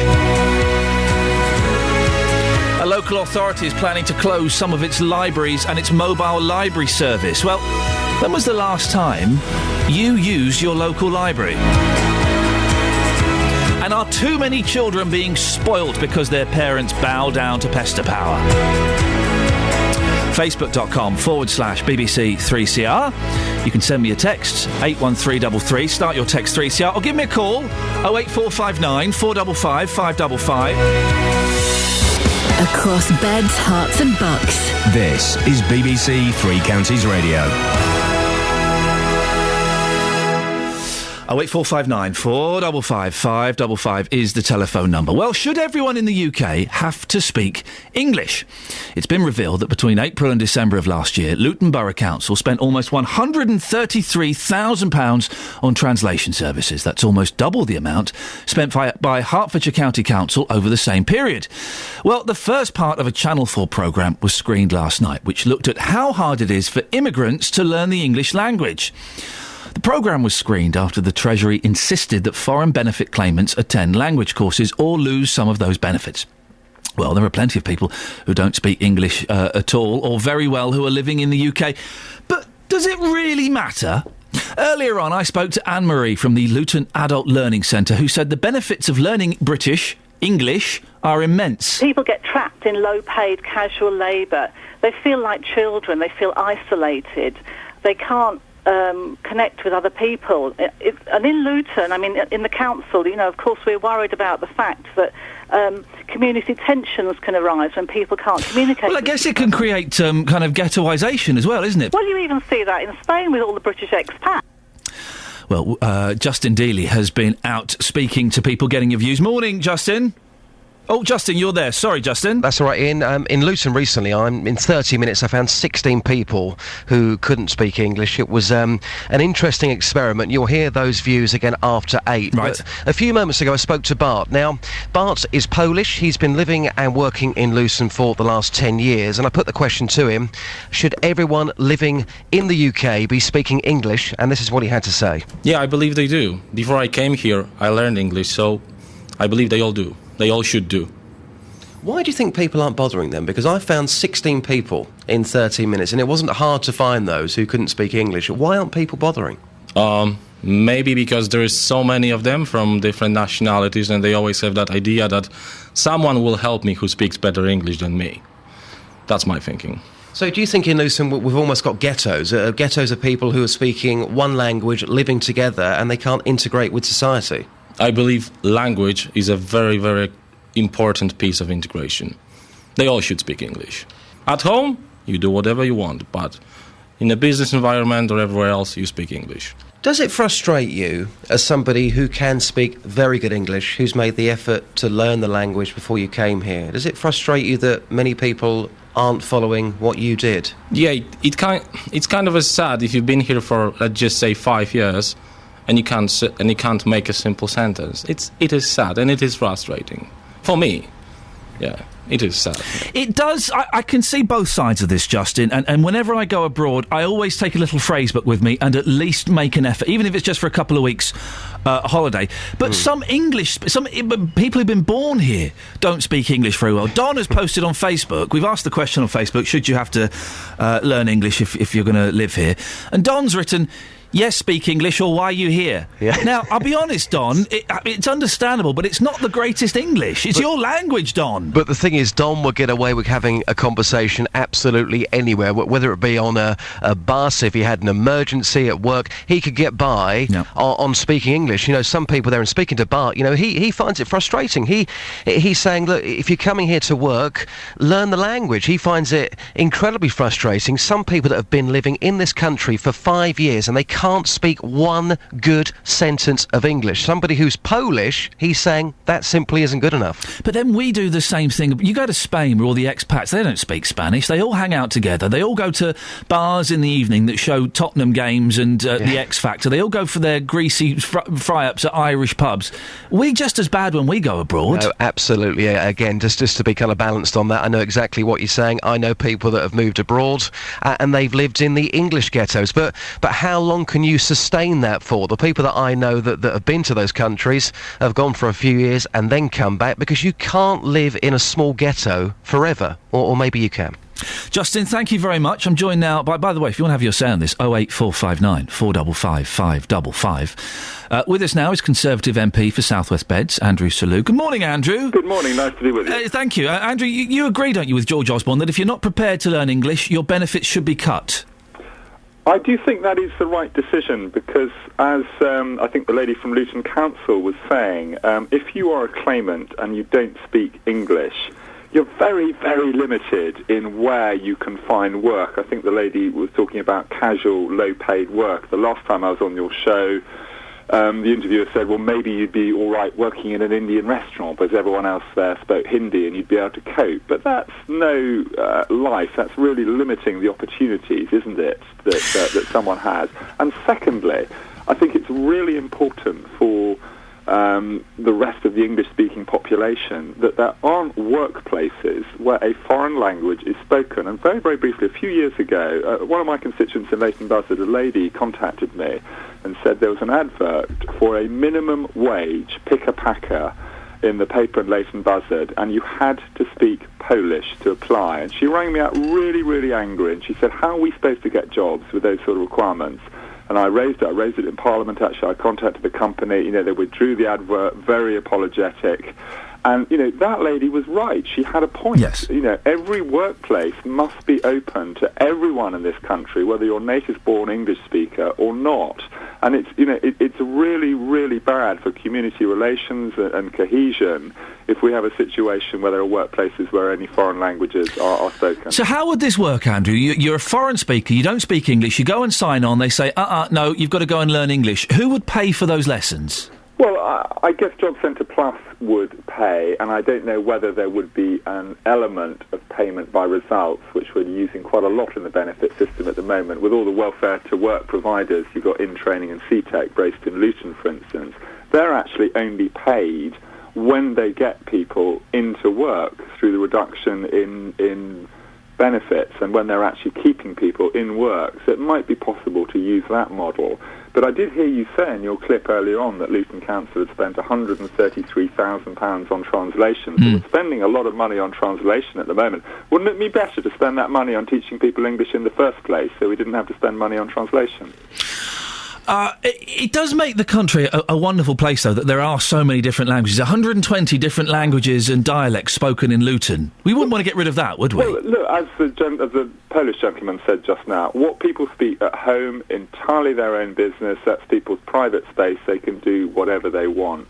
When you go out and you go to work, English is our common language, and that's what binds us together. That helps us communicate. That makes us one nation, one country, which is what we want to be, not ghettoized, as you were mentioning earlier on. So, I think people may well speak their native languages at home. That's absolutely fine. I've got no problem with that at all. It's when people go out of their front door, they enter into society, they get a shop, they go to work, they join in other community activities, then we have to have a common language, and that obviously needs to be English. The English are the most arrogant, though, when it comes to speaking foreign languages abroad, because we all assume if we talk like this, then Johnny Foreigner will understand us. And it is when you go to Spain and Portugal and places with big British communities, they don't bother learning the language, do they? Well, I agree with you very, very much, and historically we have been bad because so much of the rest of the world speaks English. We haven't really bothered with languages, and I remember I think the German ambassador a long time ago saying, if you want to buy from us, you don't need to speak German, but if you want to sell to us, speaking German would be a help. And I think that's very, very true, and we need to increase our exports as a country, and we are managing to do that a little bit at the moment, and speaking languages is absolutely part of that. Andrew Selous, thank you very much indeed, Conservative MP for South West Beds. What do you think? Should you have to learn English if you come to this country? Lots of you having your say on Facebook. Maggie says, yes, anyone wanting to settle here should speak English, at least enough to get by. Lessons should be taken until fluent. And I think it's how you define fluency, isn't it? You shouldn't necessarily need to be able to sit at home and read the works of Jane Austen, partly because they're so tedious. But you should be able to... Well, what would be an acceptable level? I don't know. Being able to get directions and order food, is that enough? Follow basic instructions at work? I don't know. 08459 455 555. Tricia says, yes, it would be nice for everyone to speak English. Lots of our shop owners can't and wonder why their business is slow. If they can't understand what you are saying, they stupid. Read that sentence again. If they can't understand what you are saying, they stupid. Just raising up the point that if you're going to comment on people speaking English, just try and use good English. Adrian says, ich bin ein Wurst. Thank you. Michael says, it would help if people who plan to stay here for over a month, say, learnt enough to be able to explain to doctors, etc., if they need treatment or help. And if they plan to work here and perhaps put their children into our education system, they should be made to learn the language. What do you think? 08459 455 555. Is it a bit racist to get them to insist that foreign people learn English? Or should it be a necessity? If you're coming to this country to live and work, you should learn English. 08459 455 555. Travel news for beds, cards and bugs. BBC Three Counties Radio. Slow at the moment on the M25 anti-clockwise from Waltham Abbey to Enfield into the roadworks, then as you go from the M1 to Kings Langley, and now from Maple Cross to the M40, looking very slow as well. The A10, heavy traffic this morning through Cheshunt as you come from Winston Churchill Way, the A121 down toward the M25, and the A1 looking busy from Boreham Wood, Stirling Corner down toward Mill Hill Circus. On the trains, 30-minute delays for London Midland and Virgin services Milton Keynes to London Euston. This is because of overrunning works between Bletchley and Berkhamsted a bit earlier this morning. They got those resolved reasonably quickly, but the delays are likely to remain until about 8:30.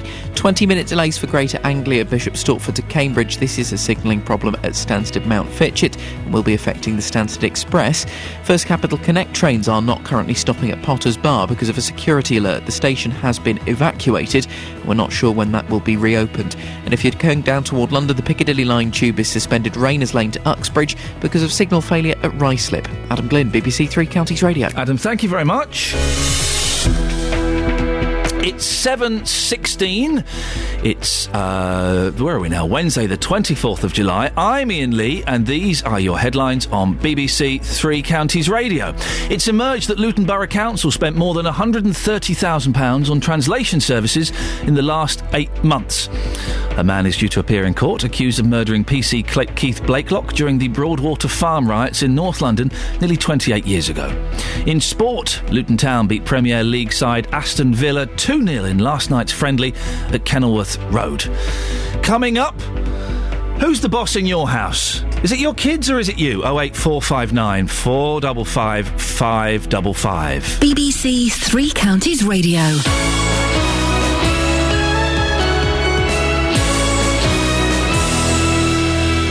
Original British drama on BBC One. John Luther, you're under arrest. I haven't done any of the things they're saying I did. Time's running out! You have to get Mary out of there right now. Do it! You said that if I called the police... I'm not the police. I was the police, but I'm not anymore. Who the hell are you then? Alice, what are you doing here? Seems to me your conscience has killed more people than I have. Luther, 4 hours, back to back. If you missed it, the whole series is available now to watch on BBC iPlayer. I'm all right, thanks. But I have been enjoying The Walking Dead. Oh, zombies, Channel 5. Oh, Series 3 is awesome. I cried last night at a zombie programme. Spoiler alert. She has the baby and she dies. Oh, God. Oh, it's heartbreaking. Her son has to kill her. Oh, my gosh.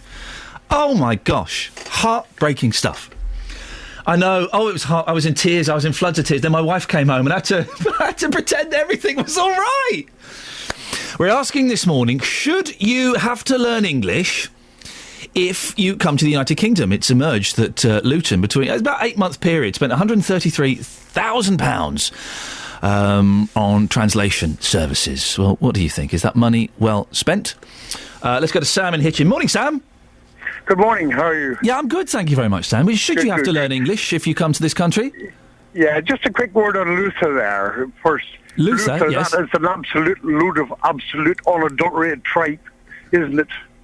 Are you not a fan of Luther? Oh, good God, what rubbish. Why is it rubbish? I've never seen it. Watch paint drying is much more fun. Anyway, to get back to that, yes, what they're doing, you see, they're encouraging this system. If you don't have to speak English here, we'll do everything for you. We'll translate for you. We'll do all the... Look at the millions they spend on paperwork, put in different languages, different dialects. That all should be stopped. How many millions do they spend?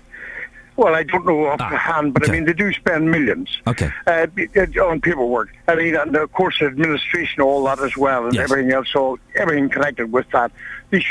Everything should be in English. Yeah, they like it or lump it.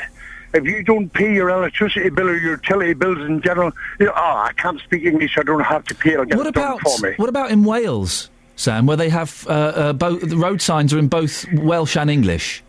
That is two items you're talking about. That's fair enough because that relates to the country itself. Well, why doesn't everybody speak? Why doesn't everybody speak Welsh in Wales? Well, why? Because it's everybody's choice. We still have a little bit of choice. Everybody's choice. Yeah, but this is a different thing. This is not a choice. This is a money thing. This is costing that we're paying council tax to provide services for other people that can't speak a word of English. But the thing is, if we didn't have foreign workers over here doing very low-paid, unskilled labour, this country would collapse.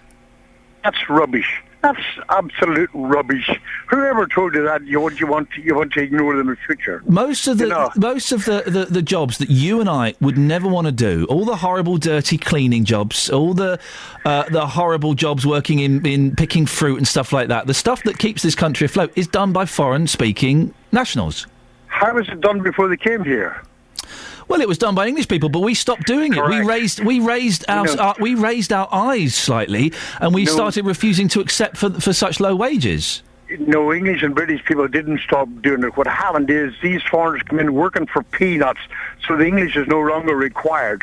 I mean, if you and I went for a job and some other nationality went, they'll cheaper, they'll get it. Whether they speak English or not, they'll get it because they'll be cheaper than you and I, and they're not complaining or anything. You know, they're not complaining. They'll not do anything about the rights. Oh no, I've got it. It's better than where they came from. They were earning peanuts. They'll earn more in a day here and somewhere in a month where they came from. So it's a great thing. Sam, last year I had some really expensive work done to a house I was living. I had a loft conversion and a new kitchen installed. We got 4 quotes. 2 were from English companies, 2 were from Polish companies. The Polish company we went with were £15,000 cheaper than the cheapest English company. Now, only one person on that team spoke English, the rest spoke Polish. They did a cracking job. Why do they need to speak English? I'm not suggesting it did. I'm not suggesting that group of people. You're maybe fair, maybe need to speak English. They were working in a group, and that's what. So why should they know? Why should they need to speak English? This is England. I mean, they couldn't. Most of these people are on benefits in this country. No, but these lads that I wouldn't get. These lads that are well, that's not true. But these lads that I employed, they weren't on benefits. They were paying tax. It was all legit. How do I know? How do you know they were? Yeah. Because I'm taking them at their face value. I would be very. You're assuming they were paying. Well, how do you know that any? Okay, well, how do you know that any builder? Sam, how do you know that any builder or any workman isn't going and signing on every other Thursday? You don't know, do you? You have to have trust. No, we don't. No, you have to have trust in these people. I was speaking to one Polish guy I ran into once. He was earning £400 a week in wages into his hand, right? Yep. The government or the local authority, whoever was paying his accommodation, they were buying his clothes, they were doing everything. As a matter of fact, they were buying his clothes. They were providing vouchers or something. He was able to send £400 a week back to Poland. Fantastic. For his kids, I bet. I mean, yeah, but he wasn't earning it. I mean, it was provided by the public. For his kids. Isn't that great that we have a country that allows people to come over here and benefit the lives of their children? Isn't that fantastic?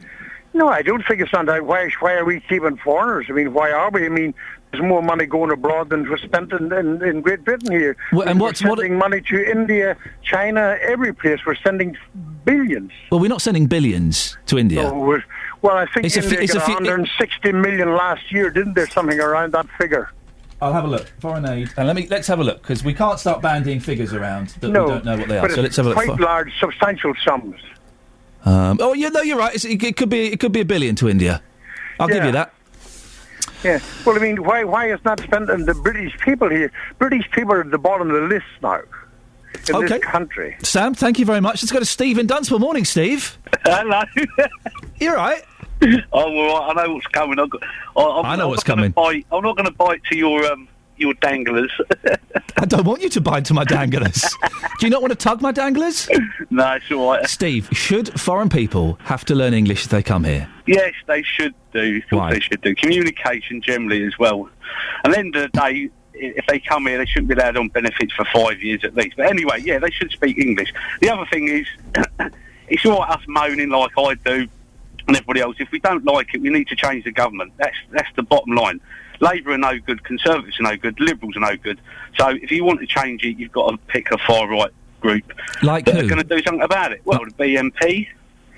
Right, well, the BNP are never going to get into power, are they? No, but, they're not. But listen, I know that, but the thing is, we're a thorn in the side. So if we can change the way things are moving, the Conservatives are going that way against us. Well, there's UKIP as well. But why, Steve? Again, I put it to you. Why should I had these lads? They were Polish. Only one of them spoke English, and he spoke 4 languages. This guy, he taught himself. He was brilliant. The rest of the lads didn't speak English, but they didn't need to. They did a cracking job. They all paid tax. Why should they? Yeah, but they isolate themselves in the groups, which is up to them. But at the end of the day, if I want to go and speak to them, and they say yes to something, and then they misunderstand what I'm saying, it causes a lot of confusion. Why would you, Steve, personally want to go and speak to a group of Polish lads? No, apart from to tell them to move on. I wouldn't want.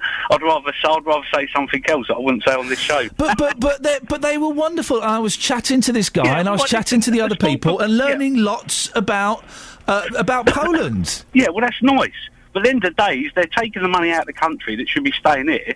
That's another thing. Financially, they're sending money home, which is fair for them, right, great, but it's not good for our economy. That money should be left in the community that they're working, and it can be used. But they were spending money in this country. They were buying all the tools and equipment in this country, paying rent. They should speak English. Another thing is, we've got 1 million people, youngsters, unemployed. Yep. Surely we should look after our own. Why do we want big business to exploiting foreigners? They're the racists. Big companies are milking and exploiting the foreigners for cheap labour, so the government can get big tax. But they pay them minimum wage. Yeah. And British people, for the most part, aren't prepared to work for minimum wage. Aren't prepared to do these dirty jobs, like jobs in care homes and jobs in hospitals, for minimum wage, because British people have got arrogant. Listen, people were doing that before we had an influx, before we had immigration, before I was born. Nobody minds having a few immigrants come to the country. It's the amount that's just come in, bang. We've had 2 world wars to stop Germany coming in, and all of a sudden we've just been overtaken by Tom, Dick and Harry of the world. But what I'm saying to you is, we've got 1 million people of our own on the dole, so surely we should look after them, put them into jobs first, and then if there's other jobs that we can't do or supply, then obviously you have a few immigration. But English people don't want to work in care homes for minimum wage, wiping old people's backsides. But Polish and Japanese people do. Listen. Before the influx of immigration that we've had in the last 8 to 10 years, right? People have got debts. We buy houses, we get HP on cars, we get this. There's a certain amount that we've got. Then obviously our wages have gone down by a third or half. So we're not going to want to do minimum wage, because at the end of the day we're losing. We've got arrogant. British people have got arrogant. No, it's nothing. They've got arrogant and lazy. We like a higher standard of living. But we can't have that, Steve. If we don't want the immigrants, then we have to take those dirty, horrible jobs, and we're not prepared to do it. We were doing them jobs before in the last 8 years. 8 years ago, 10 years ago, we were doing it before. We had MAP. But then why are people not prepared to do it now? Why are English people not prepared to do it now? Well, minimum wage should be scrapped, because it's a load of baloney. At the end of the day, in the good old days, you go to a job. If you didn't like it, you moved on to another job. But that's 30, 40 years ago, Steve. That world doesn't exist. Wage is rubbish. It should be scrapped. So we should have a system where people can be paid even less than the minimum wage. No, if you don't like the job, you walk away. So you force the bosses to pay. Steve, there will always then the immigrants will just be earning less. Because they will be the only people that would do those jobs. That's not my problem. But it doesn't solve the issue that you've raised. Of course it does. It just means the minimum wage will be even lower. No, minimum wage. Listen, we lived before the minimum wage. We never had the minimum wage. When did the minimum wage come in? 5, 6 years ago, I don't know. But Steve, you're arguing against yourself, no, mate. I'm not. Because if you reduce the minimum wage, then those let's use care homes as an example. The bosses of care homes would be legally allowed to pay less than they're paying now, and British people would want to do those jobs even less. Yeah, but with the minimum wage, you can employ a 60-year-old bloke on the minimum wage. How would you think, or even a 50-year-old or a 40-year-old? 30-year-old? Minimum wage is all right for a 16 to, I don't know, 18. But how are they going to? The only way they're going to get out of it is obviously get themselves to college and qualify. Steve, if you get rid of the minimum wage, you don't understand, do you? That lowers what the minimum wage can be. So whatever the minimum wage is now, I don't know. Let's say it's £3.50. You get rid of that legal requirement, you can end up doing the same job for £2.20. Well, it's there to protect the workers. You're a mug then, aren't you? You walk away and you force the employers to put the wages up. That's how it used to be. Steve, thank you very much. Always a fiery chat with Stephen Dunstable. 08459 455 555. Ophelia, we'll speak to you a little bit later. I do apologise. Travel news for beds, cards and bugs. BBC Three Counties Radio. Busy coming down toward the M25 through Cheshunt at the moment. The A10 looking slow around the junction with Winston Churchill Way. The A121 speed sensors not showing many other major problems this morning.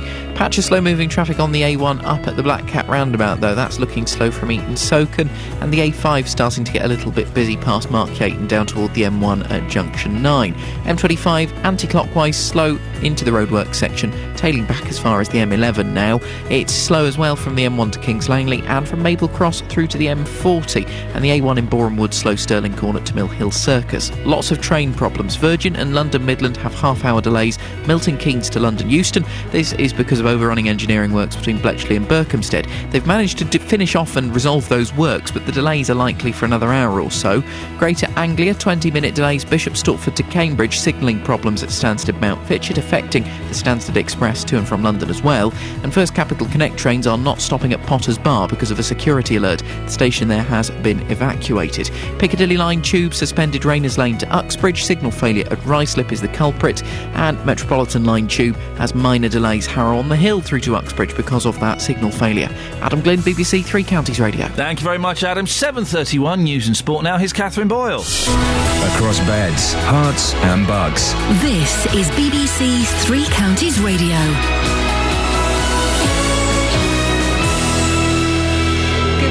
Headlines. It's emerged that Luton Borough Council has spent over £130,000 on translation services in the last 8 months. That's almost twice the amount spent by Hertfordshire County Council in the same period. A group of MPs is warning that NHS accident and emergency departments could reach crisis point this winter. And a man will appear in court this morning accused of murdering PC Keith Blakelock during the Broadwater farm riots in North London nearly 28 years ago. Three Counties Sports. BBC Three Counties Radio. In last night's friendlies, Luton Town beat Premier League side Aston Villa 2-0 at Kenilworth Road. It was a great result for the Hatters scorers John Shaw and Jake Howells. Not so good for Christian Benteke, who is playing his first game since deciding to stay at Villa after all. Meanwhile, Stevenage lost 3-0 at home to Championship side Leeds. The pre-season friendlies continue tonight with matches for Watford, MK Dons and Wickham. Gianfranco Zola is taking Watford to Peterborough and says he's hoping his new signings will gain more valuable experience of life in England. I want them to get accustomed to what it's like over here, and I want them to start working out solutions. Meanwhile, Milton Keynes Dons host Spanish side Rayo Vallecano with a 7:30pm kick-off at Stadium MK, and Wickham make the short trip to Burnham. Again, that kick-off is at 7:30. At the IPC World Championships, Johnny Peacock just edged out Richard Brown in the T44 100-metre final to add the world title to his gold from London 2012.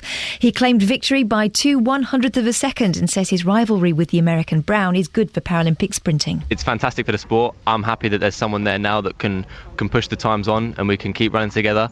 It's great because it means that, when I make mistakes, or it's going to be very close.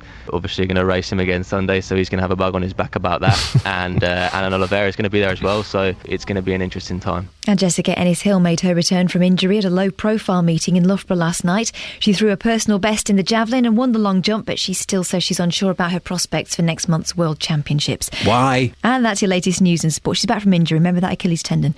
BBC Three Counties News and Sport. I'll be back with more at 8 o'clock. Across beds, hearts and bucks. This is Iain Lee. BBC Three Counties Radio. Morning. Coming up in the next 30 minutes, lots of texts and lots of phone calls about should people have to learn English if they're coming to stay in the UK. And I do want to know, when was the last time you used your library? Lots of people celebrating this morning. Steve, they're celebrating the magic of the English language. When was the last time you used a library? Went and read some, wonderful English literature? When was the last time you used one? 08459 455 555. Now, do elderly people living in rural communities in the three counties get a fair deal? It's an issue that's troubling MPs on the Environment, Food and Rural Affairs Committee. They're looking at whether funding is directed towards urban areas at the expense of services for villages and countryside locations. Well, the committee's chair is the Conservative MP, Anne McIntosh, who joins me now. And isn't it right that more money should be spent on areas where more people live? We want a fair deal, and what we have established in this report is that the cost of delivering public services in rural areas is higher than urban areas. So we need the flexibility for that to be reflected. It cannot be right that in the last financial year, 2012-13, that rural local authorities received under half per head funding of that received by urban areas in education. That's simply wrong. How does this underspending affect rural communities? Well, particularly in the access to broadband, obviously it can make a big difference to meeting the government's stated priority, which I personally support, of allowing the rural economy to grow, and rural businesses are obviously key to that effect. Yet the 10% hardest to reach and the 10% slowest broadband with the poorest connections are in rural areas. So we're arguing, rather than speed up those areas which have a good connection to broadband, let's actually focus on the 10% that don't have any prospect anytime soon of the minimum 2 megaspeed byte access. Is broadband a necessity? I would have considered it more of a luxury. I think people take it as a fact of everyday life now, and certainly if you look at the farming community, they are required by DEFRA to fill the paperwork, all the farm forms online. Can you imagine the frustration, even when you're doing it from your own home, your own farm, when halfway through the dial-up or halfway through the transaction, you lose everything because you lose the connection? It's not fair. What other changes would you like to see done? Allowing rural schools, where we know that small rural schools have higher running costs, allow them the flexibility that they've traditionally had from local authorities, giving them slightly more money, recognising the cost of delivering the services there. Access to housing, there's been an emphasis on social housing, on family homes, whereas actually we need to see more starter units of 1 to 2 bedroomed social housing in rural areas, and allowing access to finance. When LEPs, for example, were set up, we need to make sure that when the business bank comes in and when the single local growth fund is made available to rural businesses, allowing them to compete. But I just applaud what rural communities are doing. In my own area, one of the most successful projects is the community post office with village shop, owned by and run by the village. Isn't I would imagine that the majority of people living in rural areas are perhaps older. Surely they want post offices, they want bus stops, they want reliable bus services like that. They don't want broadband, though, do they? I think older people often have the time to really get into broadband, and they can access. There's now not even a mobile library service going around many of these villages. So if they can actually, but I would agree. Focus more on that. Don't worry about the broadband, Anne. Focus on the mobile library services and the transport links. But it's in the round. We are paying more in to rural areas, are paying more into their council tax bills, older, younger people, everybody, and yet they receive less government grant back, and they have access to fewer public services, libraries and others, than their urban counterparts. So we're saying that this rural penalty has got to stop, and there's got to be fair access to funding, fair access to services, whether you live in a rural or an urban area. Anne McIntosh, thanks very much for joining us this morning. Thank you. Anne McIntosh, MP. What do you think? You can have your say on that. I do agree. Of course, if they're, the spending per head, if it's less in rural areas, then that isn't fair, is it? Am I wrong? The broadband was a googly that was bowled at me then. That's a cricket reference. I didn't know I knew. Broadband. Can I just ask a question to you? This is a question, and you can text in with your answer or you can give me a call. Broadband's a luxury, isn't it? It's not a birthright of everybody. Surely it's a luxury. I consider it to be a luxury that I've got broadband in my house. Am I naive? Am I being really old-fashioned? 81333, start your text 3CR, or give me a call, 08459 455 555. Indulge me slightly on this tangent. Is broadband a luxury or a necessity? Ophelia's called in about speaking English. Ophelia, before we get to what you've called in about, is broadband a luxury or a necessity? It is becoming a necessity. For me, it is. For me to do my job, yes, I need to have access to broadband or the internet at least on 24 hours a day. But does it? It's important. It's important, of course it is. It's a time saver. Yeah, well, that's it. It's a time saver, but that doesn't mean it's a God-given right that we should have it. No, but if it's a time saver, that means that it's also a money saver, especially in rural areas as well. OK, well, look, I'm going to throw that out there. 08459 455 555. That's not what you've called in about, Ophelia, No, is it? I haven't. I've called in about the amount of money that was spent on interpretation. £133,000, Luton Borough Council, in about 8 months. Yes, Yeah. and that's quite small in comparison to other local authorities, if you think of London, places like that. And I just thought I'd just give another side to it as a person that... It's double the amount spent by Hertfordshire County Council. Yes, that's a very big area. Yeah. That's a very big geographical area. But I just wanted to say it's a service that I use quite regularly within the local authority that I work. And what I wanted to say is that although sometimes it's a legal requirement, it's about making sure that you've communicated properly to somebody, especially on matters of a legal matter, and it could also prevent someone from suing the local authority or suing whoever's interpreting. If they spoke English to a certain level, then they wouldn't need the foreign language, and we could save that money. No, let me just go on to that. Now, speaking a foreign language is quite different from being able to read it, and that is where the difference comes in. A lot of the people that I have to work with, they can talk to me in English quite fluently, they can really understand me.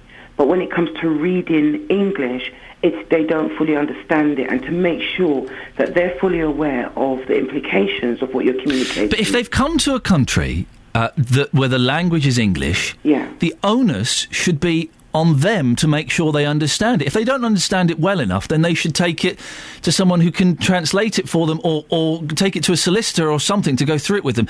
Why should the onus be on the state to spend money translating things for them? Because it all depends on why the state was involved. It won't be for the solicitor to do that. It's about responsibility. Yeah, and it should be the individual's responsibility to make sure any forms they are signing or completing, they understand. That's their responsibility, isn't it? Let me put it back into an English term for you. Please do. Let's say, for example, you sent your son to school.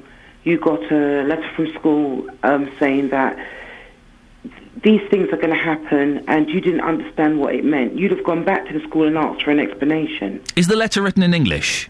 Yes. Well, letter to you written in English. Well, first of all, I would have. I find it hard to believe that I wouldn't have understood it. Then I would have tried to look up the words I didn't understand online, and as a last resort, yes, I would have gone back to the school and said, "I'm really sorry, I don't understand this. Could you clarify?" Okay. Well, for example, some local authorities would not have intervened, and certain legislation, some local authorities would have intervened with that family once, and certain policies and procedures in terms of equal opportunities. What? You're losing me, Ophelia, ever so slightly. Let me just say, the nature of some local authorities' interventions with a family can only be once sometimes, and we're talking about various departments, housing, documents and things like that come in, that a family needs to be clear that if they don't understand what's being said, the next step for some situations is court. Ophelia, OK, thank you very much indeed. I think we made a bit of a quantum leap. I'm only ending it there because I want to speak to Pete in Bedford. Morning, Pete. Morning there, Ian. Well, should everyone who comes to England have to speak English?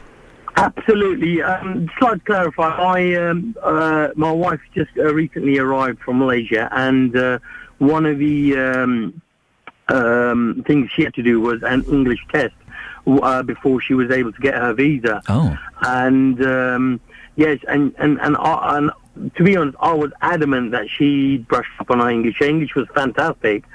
And there's a couple of things I'd like to mention is, firstly, I think English should be compulsory, because we were spending far too much money on all this translation business. The second thing I'd like to say is, I personally think that even though my missus is over, that person or the person who's sponsoring the person or spouse or whichever way should have worked in the country 5 years before they get the free medical care, any benefits. And until that person doesn't contribute, I think the person responsible for sponsoring the spouse or the individual should be funding that person until they start work or start contributing for a minimum of 5 years. If we didn't have, Pete, sorry, if we didn't have foreign workers over here doing the low-paid, filthy, dirty jobs that the English people don't want to do, this country would collapse. All the people doing the horrible, dirty jobs in hotels, in care homes, in hospitals, do they really need to speak English? Well, I think they need a certain standard of English. Why? Well, simply because I mean, at the moment, if they they don't, do they? There's not a good argument for why those people doing those horrible, dirty jobs should have to speak English. I think there's an element of that they need to speak a basic amount of English. Why? What's the argument? Well, the argument would be that because, I mean, when they use the services, when they're going to go to the council, when they're going to go anywhere, I mean, without basic English, we're having to, the country's having to bring translators in, which is an extra cost. And when we've got people like Luton Council that are now even saying that they're going to be cutting stuff 133 grand. It's not that much, is it, really, in the great scheme of things? Well, it's not, but at the moment, we all know that we are in a recession and we're trying to dig ourselves out. But with certain basic necessities, I mean, if we go to a different country, we're expected to know, we're at least expected to know some basic language. Pete, I have to end it there because we're out of time. I hope you feel you got your point across. But we don't have to learn. We're filthy when we go to foreign countries. We don't learn English languages. We just talk like this, thinking that will suddenly, by osmosis, Johnny Foreigner will be able to understand what we're saying. 08459 455 555. After 9 o'clock, Tim, who's sitting in for JVS, will be asking, does it really matter if you can't speak good English in this country? Travel news for beds, cards and bugs. BBC Three Counties Radio. Looking slow as you make your way around the M25 anti-clockwise. There's heavy traffic from back at the M11 in Essex through toward Enfield and the roadworks. It's then stop-start from the M1 right the way through to the M40 junction 21 to 16. A1 Roxton Black Cat roundabout, delays starting to build up on the speed sensors. A queue looking like it's going back toward Eton Soken. As you make your way down the A1M, at the moment it's moving reasonably well. No delays past Hatfield. Then into London on the A1 through Boreham Wood. There's slow-moving traffic Stirling Corner to Mill Hill Circus. The A10 in Cheshunt looking slow at the Winston Churchill Way, and delays on the other side of the M25 as you continue on the A10 through Enfield, Bullsmore Lane towards Southbury Road. First Capital Connect trains are stopping as usual once again at Potters Bar following the security alert earlier. Virgin and London Midland have half-hour delays from Milton Keynes Central down to Euston, and that's because of overrunning works Bletchley to Berkhamsted, which, although they've managed to resolve the overrunning works, you've still got the delays. Greater Anglia, 20-minute delays Bishop Stortford to Cambridge, a signalling problem at Stansted Mount Fitchett, Stansted Express affected by that as well. And then on the tubes, Piccadilly line, severe delays because of signal failure at Ruislip, Rayners Lane through to Uxbridge, and minor delays for the Metropolitan line on the same stretch. Adam Glynn, BBC Three Counties Radio. Thank you very much, Adam. Right, 7:48. It's Wednesday, the 24th of July. I'm Iain Lee. These are your headlines on BBC Three Counties Radio. We're getting reports that Potters Bar Station has been evacuated due to a security alert. We'll bring you more on that as soon as we get it. It's emerged that Luton Borough Council has spent over £130,000 on translation services in the last 8 months, almost twice the amount spent by Hertfordshire County Council for the same period. In sport, Luton beat Premier League side Aston Villa 2-0 at Kenilworth Road last night. Coming up, should everyone in the UK speak English? And what about the other way around when we go abroad? I'll speak to Jackie Rose. She's British and she works in the Canaries. Beds, Herts and Bucks weather. BBC Three Counties Radio. Good morning. Well, it's a bit of a less humid feel to the day, but we're hanging on to the warmth. We've got some cloud, but some sunshine breaking through that cloud for most really eastern parts at the moment. Some hazy sunshine, but the cloud will come and go. There's a very slim outside chance you may get a spot of rain later on today as well, but to be honest, it's fairly unlikely we will see that. Like I said, though, still staying warm. Maximum temperature up to perhaps 27 Celsius later. That's 81 degrees in Fahrenheit. Really nice end to the day. Some evening sunshine, dry at first, but then the cloud starts to develop, and with it 1 or 2 spots of rain rolling through towards dawn tomorrow morning. Still a warm night outside of built-up areas, 15 Celsius. In towns and cities, more like 16 or 17. Starting off cloudy for Thursday with a bit of rain around. That's the remnants of the rain from tonight. That will move away eastwards through the course of the morning, making it drier and brighter for the afternoon. Thank you very much.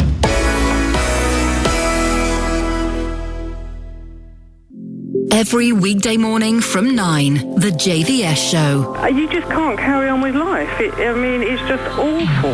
With the biggest opinions. It's about time somebody or organisation has stood up and basically snort the coffee. Well, it depends on the individual. used to, actually. Let's pollute the planet even more. We should pollute it so much your Pinot Grigio goes rotten. And the biggest local talking points. What we really need to do is for everyone in the country to reduce their energy consumption, not increase it. The JVS Show, weekdays from 9, BBC Three Counties Radio. If anybody's at Potters Bar Station and can give us a little call to let us know what you've seen or what you think may be going on, 08459 455 555. We'll let you know more as soon as we have it. Now, should everyone in the UK have to speak English? It's been revealed that between April and December of last year, Luton Borough Council spent almost £133,000 on translation services. That's almost double the amount spent by Hertfordshire County Council over the same period.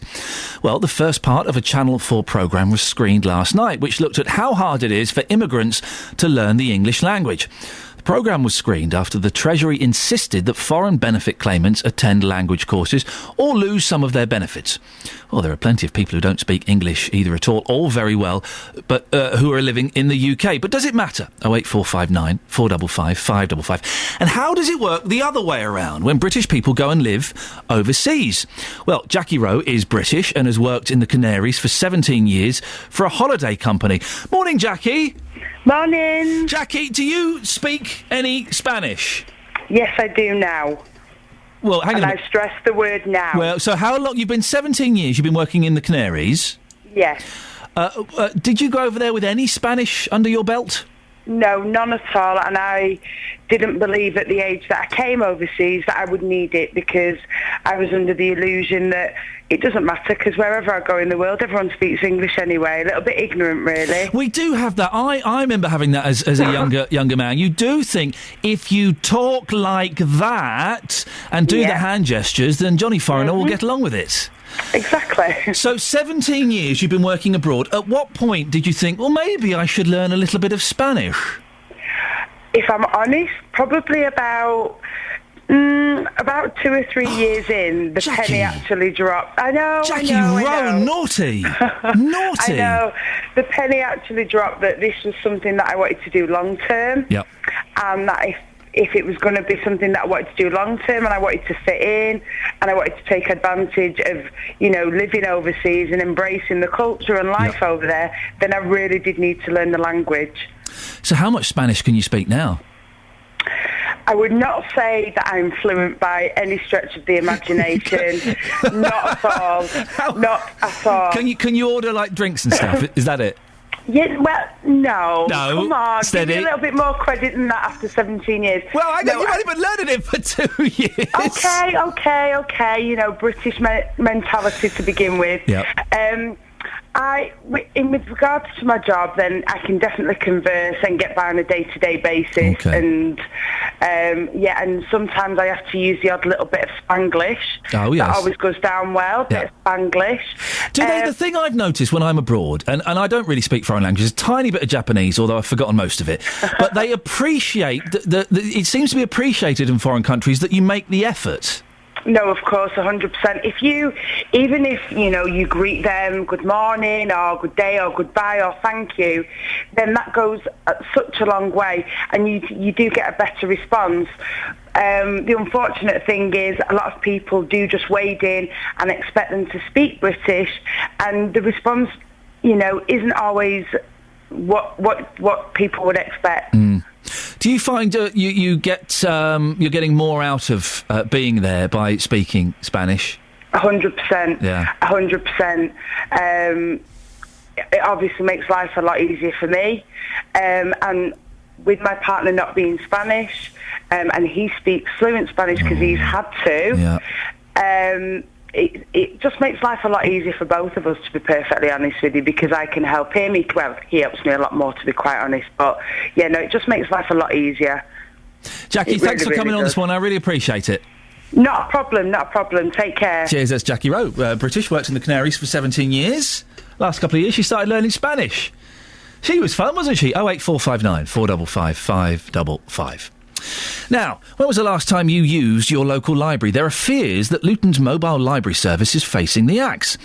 Council officers have recommended it should go as it tries to save £600,000. 2 libraries at Wigmore and Sundon Park have also been earmarked for closure.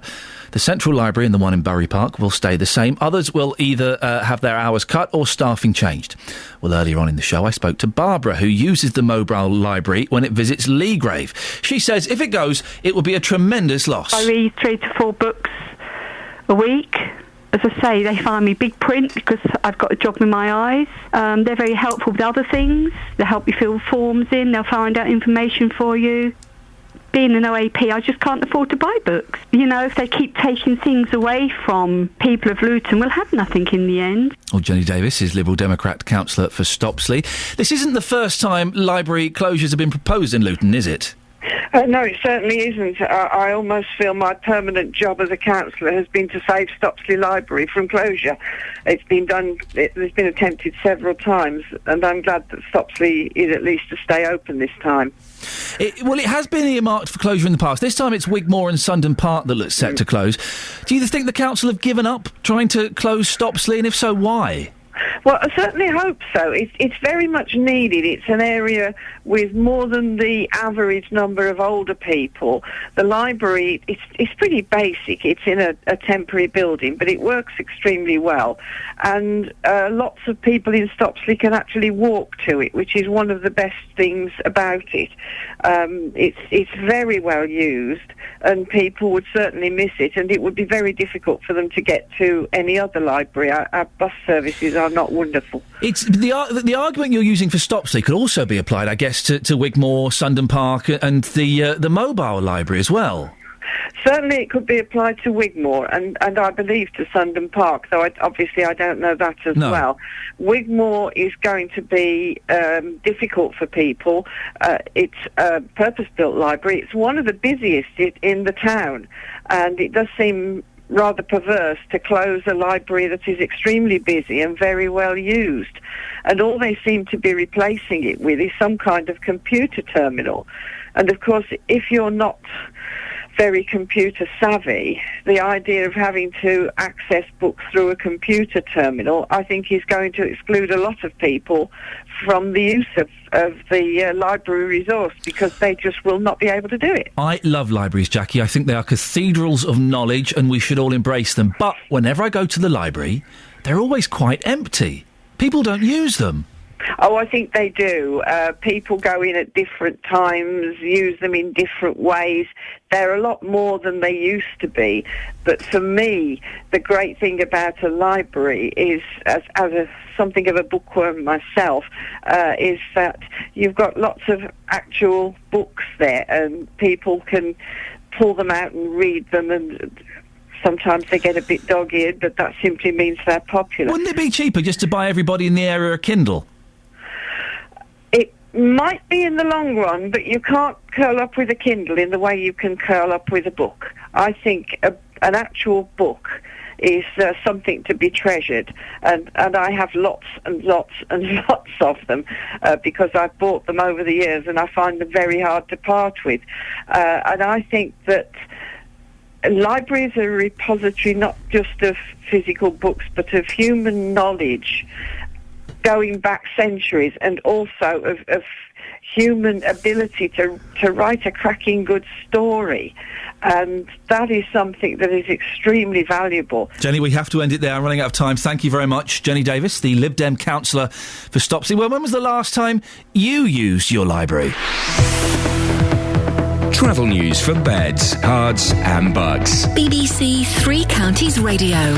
The A1 looking slow on the sensors as you come to the Black Cat roundabout from Eton Soken. As you continue down through Biggleswade, Sandy and down toward the A1M, everything's moving reasonably well. Then it slows again into London through Borehamwood from Stirling Corner to Mill Hill Circus. The A10 looking particularly slow in Cheshunt on the sensors around Winston Churchill Way. Then in Enfield, it's slow from Bullsmore Lane to Southbury Road, and delays on the M25 anti-clockwise from the M11 through to the A10 going into the roadworks. And then as you continue from the M1 to the M40 junction 21 to 16. M40 is mainly busy as you come from the A40 up to the M25. It's not looking too bad past High Wycombe and onwards up toward Oxford. London Midland on the trains, half-hour delays Milton Keynes to Watford Junction. Virgin affected as well. They had overrunning engineering works earlier this morning. 20-minute delays Greater Anglia, Bishop Stortford to Cambridge. Adam Glynn, BBC Three Counties Radio. Thank you, Adam. I cannot tell you how chuffed I am. I came up with the phrase cathedrals of knowledge. That was my idea. Don't raise your eyes at me, Producer Tara. I saw that, cheeky monkey. Here's Catherine. On on FM, AM, online and digital radio. This is BBC Three Counties Radio.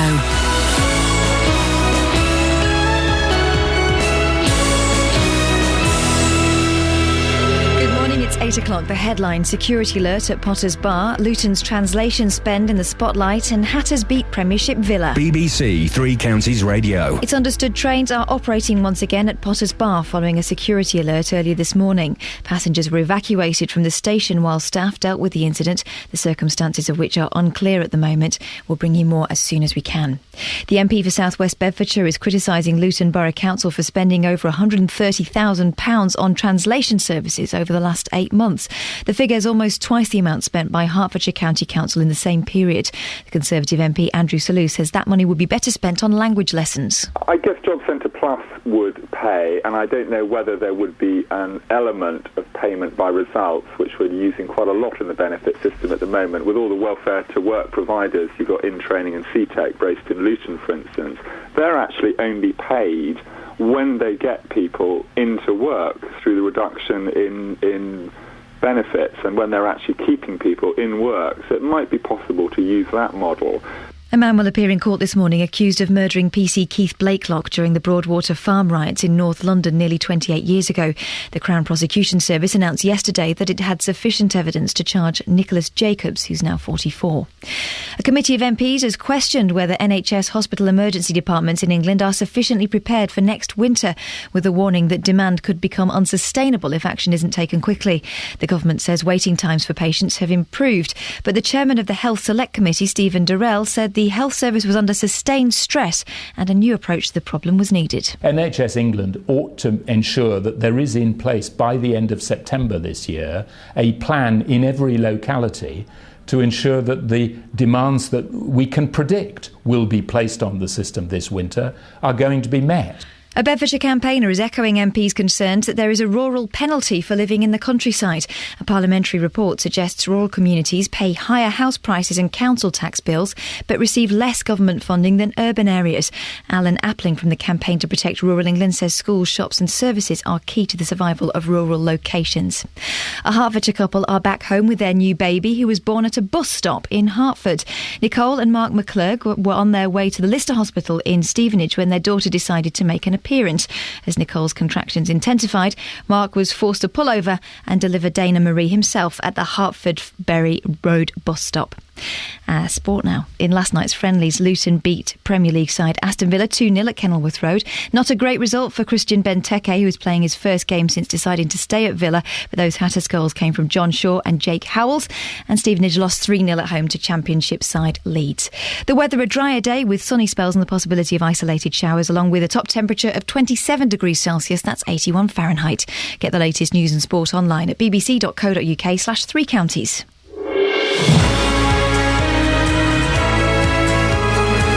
Excuse me, a cup of tea has arrived.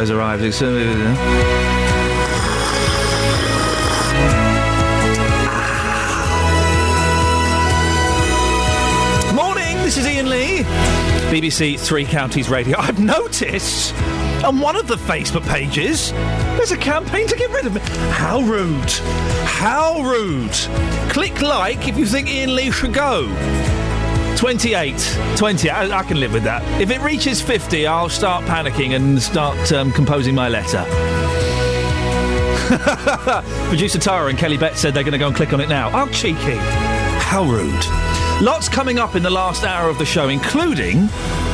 should everyone in the UK have to speak English? Well, it's been revealed that between April and December of last year, Luton Borough Council spent almost £133,000 on translation services. That's almost double the amount spent by Hertfordshire County Council. Well, should everyone in the UK have to speak English?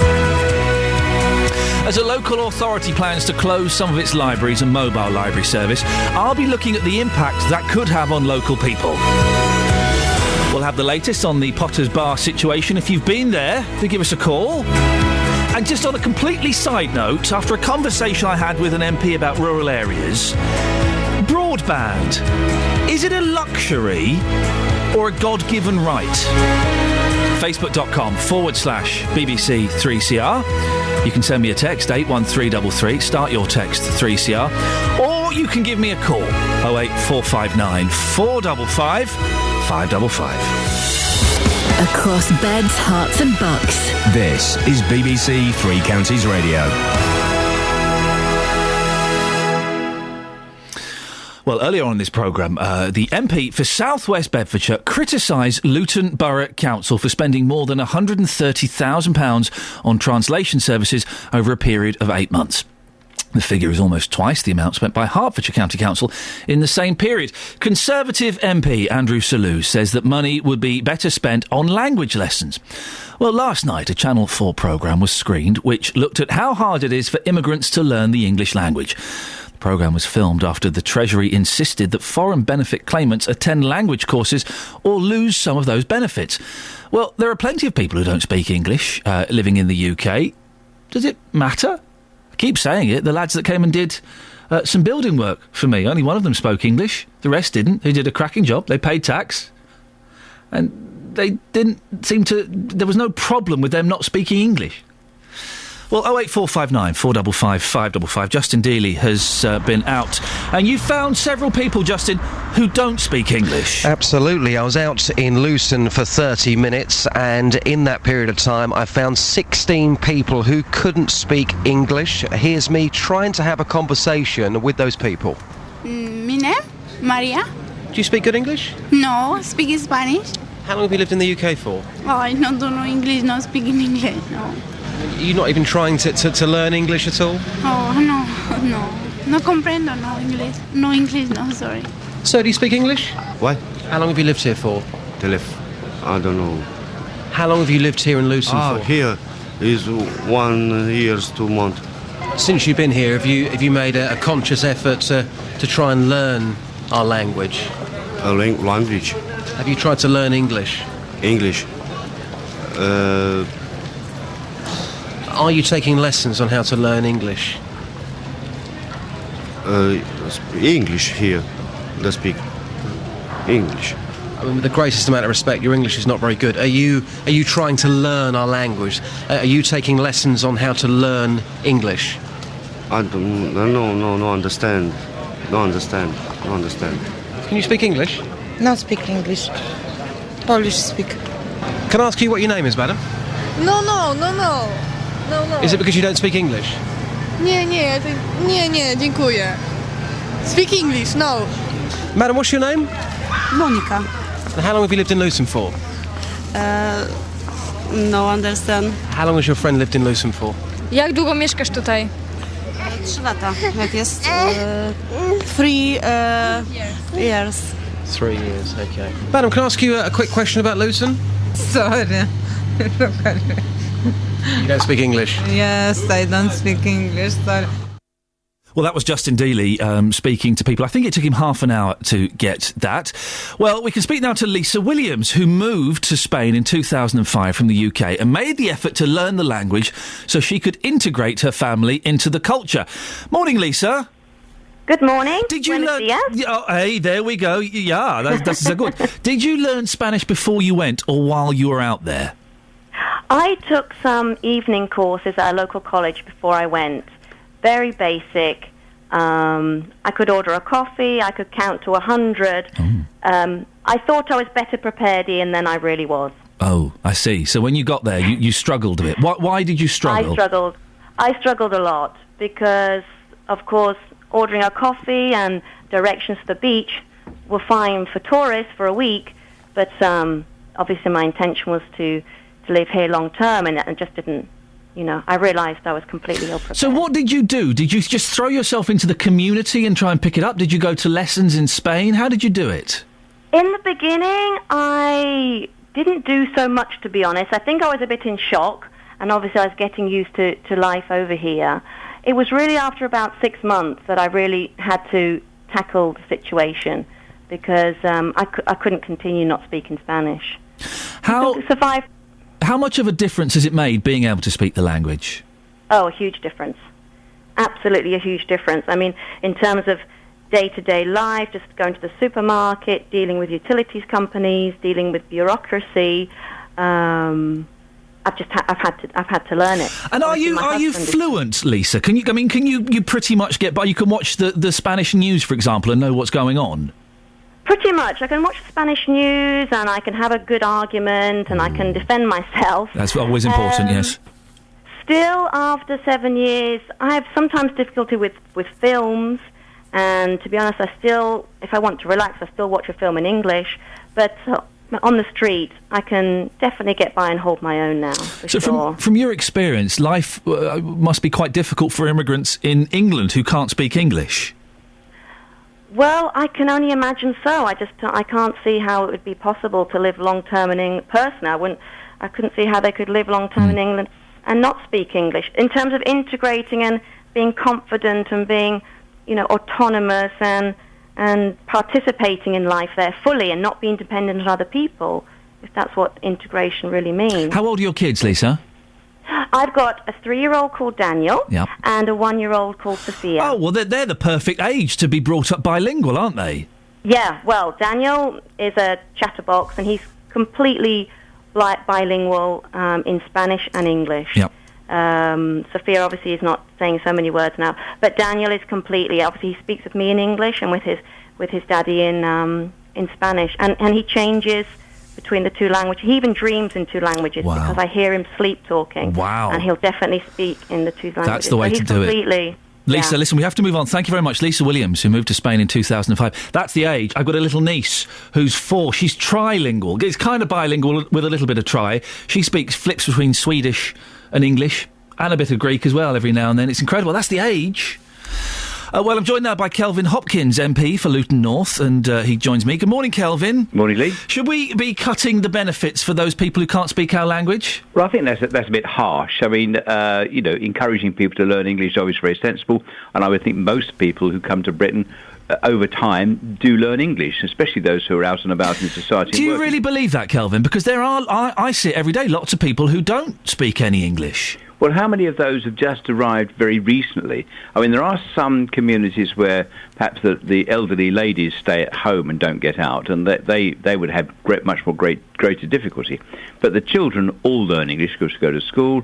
Those who go out to work learn English steadily, and of course, that's happened. I mean, the reality is that it's only 1 in 450 people in Britain doesn't speak English. 1 in 450 is not a lot. Compare in other countries, and of course the British aren't very good at speaking. Well, no, of course not. But if it's so few, then why is Luton Borough Council spending more than £130,000 over 8 months for translation services? Well, I think we have a concentration of people who've emigrated from other countries, and I personally believe that if this is the case, and it's to do with immigration control, the government wants these things. They should, it should be funded centrally rather than locally. I'm confused, Kelvin. On the one hand, you're saying there aren't that many people who don't speak English, and on the other hand, you're saying, well, yeah, but we should still have these translation services. Well, I mean, you have to have translation. Things like courts and police and that sort of thing, you've got to have translation services. But I think, Why? They should be well, because people, you want to be able to understand what people are saying. If somebody's in court or giving evidence, or going to the police want to interview somebody, they've got to be able to understand each other. But I think those don't come and commit any crimes. Well, I mean, if they might be actually having crimes committed against them rather than committing crimes. Yeah. So, I mean, but I think, if there is, and the actual amount you've told is not vast compared with the numbers of people in Luton, I would suggest. No, you're right, it's not vast. But when on the same show, we're also talking about libraries closing down. It does seem that some people might think money is being spent in the wrong areas, and that translation services is not a priority. Well, in all public expenditure, you can always rob people to pay Paul. I think the overall level of spending on public services is too low, and it's being cut, and I'm opposed to those cuts.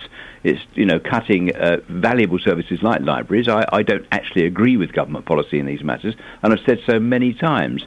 But, if we just sort of look at some relatively small budget and say we want to take that to save perhaps 1 or 2 jobs in another area, I think that's really a mean approach to it. What we ought to be able to do is saying government has got to, spend where spending is needed. And, and I've argued, as I say, I've argued this case many times in the House of Commons. Why should we pay benefits to people who are limiting the jobs they can go for by not speaking English? Well, I mean, people have to be treated equally and fairly. That's always the case. If we're talking about immigration controls, well, that's another matter. And of course, I think that the Borders Agency, now with the Home Office, has been feeble over the last. Well, no, I wasn't talking about immigration controls. I was talking specifically about paying benefits to people who don't speak, who are here legally but don't speak English, and they are limiting themselves to where they can work, aren't they? Well, they're not. I don't doubt these people are deliberately not learning English. They just come from foreign countries fairly recently, can't speak English, but if they have social rights, defined in law, our law, that they can have benefits. That's fair enough. I think they should be encouraged to learn English. They should provide. We should put on classes to help them learn English, and the great majority will want to learn English. I would have thought. I mean, I speak a little French, but learning a foreign language is quite difficult. I work hard at my French every year when I go to France, and it is quite a struggle.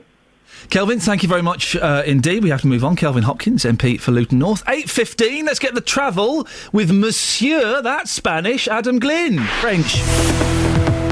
Travel news for beds, cards and bugs. BBC Three Counties Radio. Buenos dias. I did Spanish a very long time ago. The A1, as you come down toward the Black Cat roundabout, it's looking a little bit slow at the Barford bypass. Back to Eton Soken, it's where the queue looks like it is at the minute. As you continue down the A1M, it's running reasonably well actually at the moment on the speed sensors, but into London it's slow in Boreham Wood, Stirling Corner to Mill Hill Circus. The A10, heavy traffic, Winston Churchill Way in Cheshunt. It's looking quite slow through Enfield from Bullsmore Lane to Southbury Road. Delays around the M25 anti-clockwise into the roadworks section past Junction 25 and then through the works. Once you're beyond them, it's slow from the M1 to the M40 Junction 21 to 16. London Midland and Virgin have half-hour delays Milton Keynes Central to Watford Junction. It's all because of overrunning engineering works between Bletchley and Berkhamsted. Greater Anglia, 20-minute delays Bishop Stortford to Cambridge because of a signalling problem at Stansted Mount Fitchett, affecting the Stansted Express as well. And then into London Metropolitan Line and Piccadilly Line tubes, both running with minor delays now because of the signal failure at Ruislip. It's affecting them through toward Uxbridge. Adam Glynn, BBC Three Counties Radio. Thank you very much.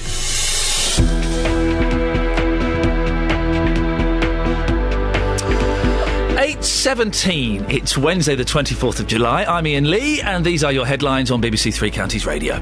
It's understood train services have resumed at Potters Bar following a security alert which led to the station being evacuated earlier this morning.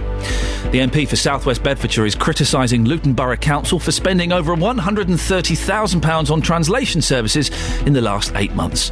In sport, in last night's friendlies, not real football games, Luton beat Premier League side Aston Villa 2-0 at Kenilworth Road, while Stevenage lost 3-0 at home to Championship side Leeds, but don't really count. Coming up, I want to save libraries. I have ideas. BBC Three Counties Radio.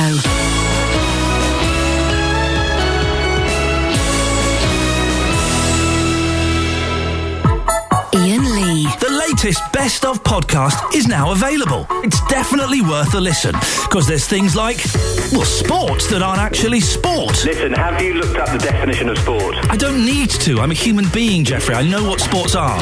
A little bit about keeping cool. That's the Fonzie for you kids. Can I ask you a personal question, Dennis? Certainly. Are you naked? Yes. Oh, now?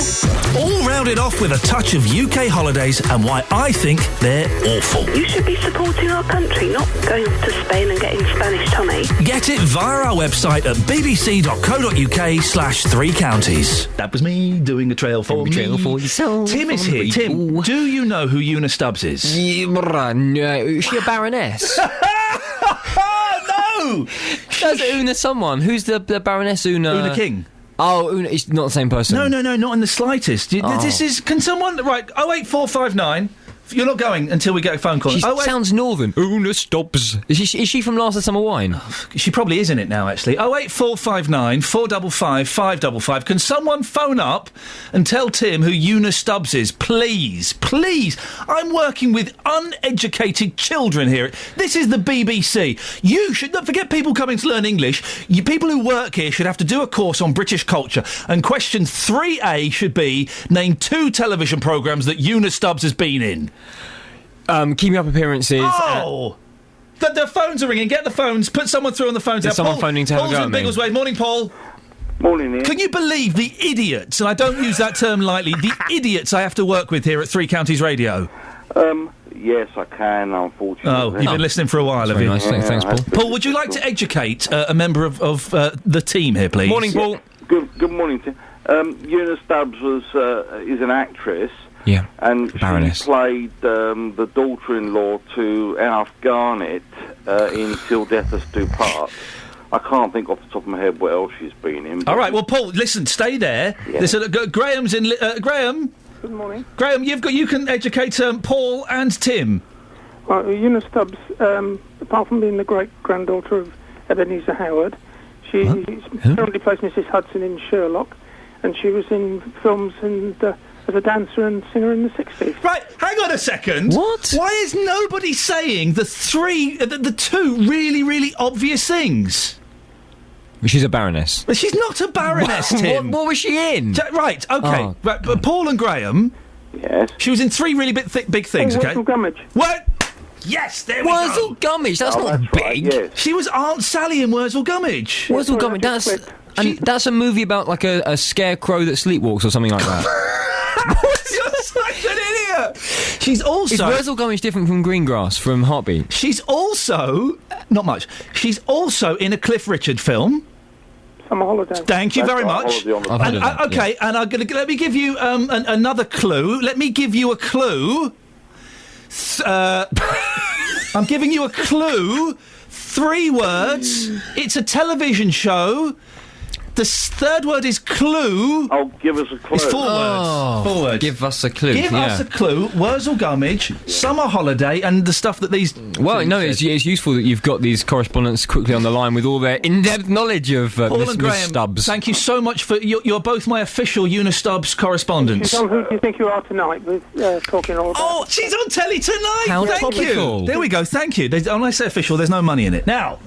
Right. She's on telly tonight. And she doesn't know who she is. Is that a... Why doesn't she know who she is? For goodness sakes. I know you're going to be talking about speaking English in a bit. You really do need to learn it a little bit. Yeah, interested in your discussion this morning, You're as bad obviously. as Justin Dealey.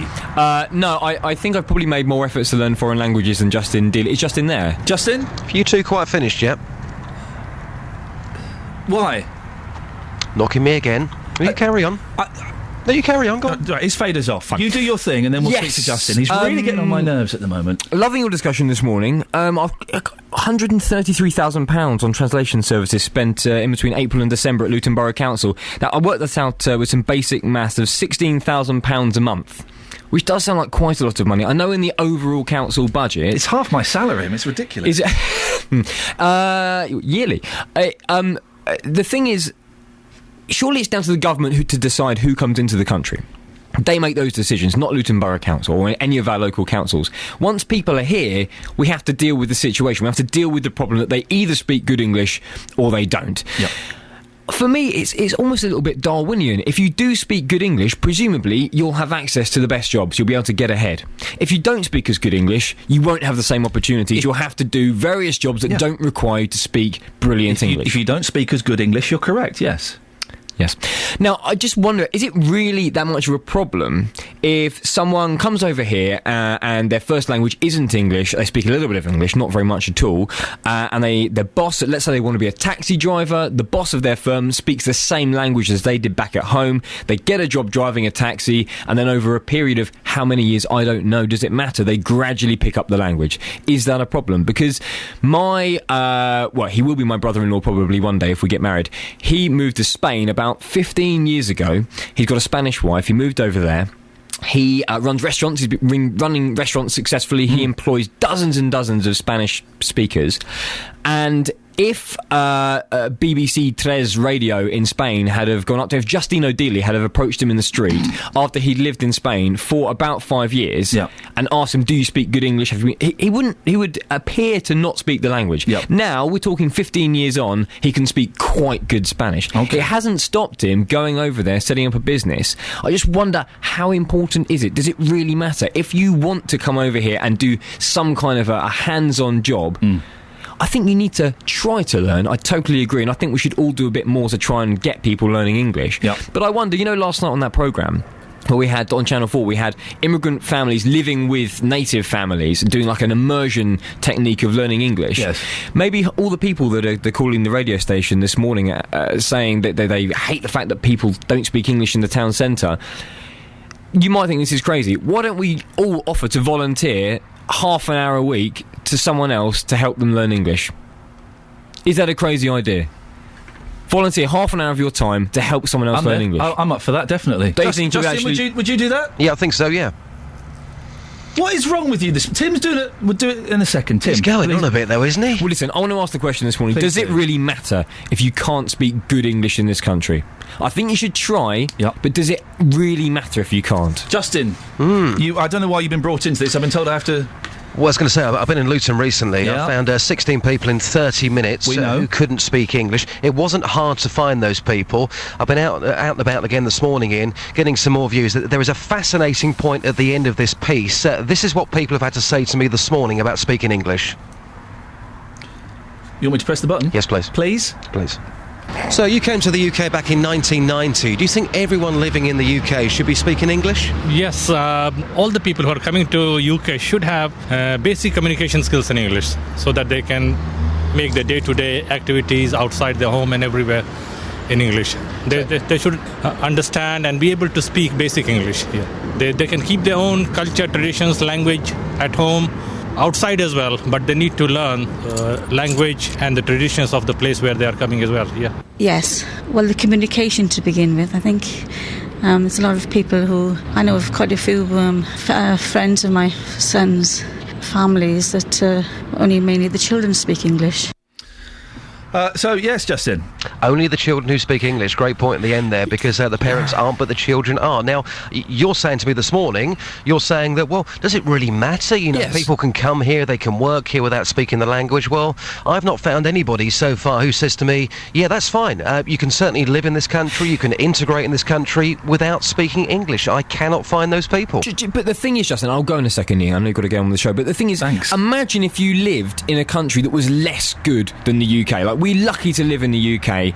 If you lived somewhere where it was much harder to get any kind of work, where the life opportunities for you and your kids were virtually zero, surely your first priority would be coming to the UK. And if the UK government says it's okay for you to come, your first priority is coming here, meeting people that can understand you and getting work. Your first priority is not necessarily going to be going to, late night colleges to learn English. I think you should try to learn English. Stop you there, very briefly. But it is very hard. Both of you, I'm going to stop both of you there. This is my show. I want to speak to Jim Brooks about libraries in a second. Tim, out. See you later. Dealey, go off and harass. My point was. No, I'm not interested. I'm literally not interested, Justin. This is the second day in a row, mate. No, my show.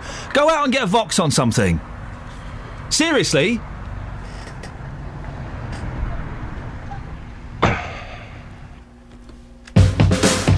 Across beds, hearts and bucks. This is Iain Lee. BBC Three Counties Radio. Talking about libraries closing, fears that Luton's mobile library service could go, as well as two libraries at Wigmore and Sundon Park. Well, Jim Brooks chairs the charity Friends of Little Chalfont Library, which saved his local library in South Bucks. Jim, how important are local libraries? Hello, Ian. They're the hub of the community. They're absolutely critical to a number of people in any community. For example, we have people visiting the library, such as old people, who may never leave their house if the library didn't exist. What happened in Little Chalfont, and how did you manage to save it? It sounds like quite an achievement. It was a big battle. In 2006, Bucks County Council decided to close a number of libraries. And to cut a long story short, we put up a big battle to stop the closure. But Bucks were adamant. So in the end, we decided rather than having no library, we'd try and take it over ourselves. And so we put a business plan together showing we could actually do that at no cost to the county. And after a lot more debate, they eventually let us go ahead in 2007. Well, if there's no cost to the county, it would be pretty hard and pretty mean of them to refuse that, wouldn't it? It was their insistence it be at no cost. In fact, they charged us for everything, including a management fee. Wow. In the case of the libraries we're hearing about, what can the people of Luton do to save their libraries? Well, I think they need to make a decision. I mean, I guess they've already gone through the protest stage. I mean, you've obviously got to put together petitions, you've got to lobby your local councillors, you've got to get in local and national media. But if that doesn't work, and you have a council that are adamant they're going to close the library down, then you've got to make a choice. Do you want to take it over, and do you have the capability? Jim, the library's still going well in Little Chalfont? Yep, 6.5 years down the line, issues are up, number of visitors are up. We're even the local cinema now. Oh, fantastic. And finally, what book are you reading right now? What book am I reading? Yep. I'm not reading any book. I'm far too busy, Ian. Jim, hang on a second. You've saved a library and you're not reading books? I'm actually talking to communities all over the country, even as we speak, trying to help them. Jim, it's great you've managed to join us. Thanks very much. That's Jim Brooks, chairman of the Friends of Little Chalfont Library. Well, the decision will be made on the future of Luton's libraries next Monday. Travel news for beds, cards and bugs. BBC Three Counties Radio. Northbound on the M1, reports of queues after a 3-vehicle accident between junction 12 at Flitwick and 13 at Bedford. Lane 1 apparently is blocked, thanks to Paul, who gave us a call. The A1 is still looking slow from Eton Soken toward the Black Cat roundabout, and delays into London on the A1 as you go through Boreham Wood from Stirling Corner to Mill Hill Circus. The A10 through Cheshunt, heavy traffic at Winston Churchill Way. Slow on the other side of the M25 through Enfield, Bullsmore Lane to Southbury Road. And on the M25 there are delays from the M11 through to Enfield in the roadworks, and as you continue round, stop-start traffic from the M1 through to the M40 junction 21 to 16. Good news for the trains, because London Midland and Virgin trains pretty much back on timetable now after the overrunning engineering works between Bletchley and Berkhamsted, and Greater Anglia are back to normal as well, Bishop Stortford to Cambridge after a signalling problem. There are, however, minor delays for the Piccadilly line, Rayners Lane to Uxbridge after signal failure at Ruislip, and the Metropolitan line running with disruption northbound from Harrow on the Hill to Moor Park because of a signal failure at Harrow on the Hill. Tickets are being taken on local buses. It means the northbound local line has been closed. Passengers for Watford and for Croxley are advised to catch high-speed services and change at Rickmansworth. Adam Glynn, BBC Three Counties Radio. Across beds, hearts and bugs. This is BBC Three Counties Radio.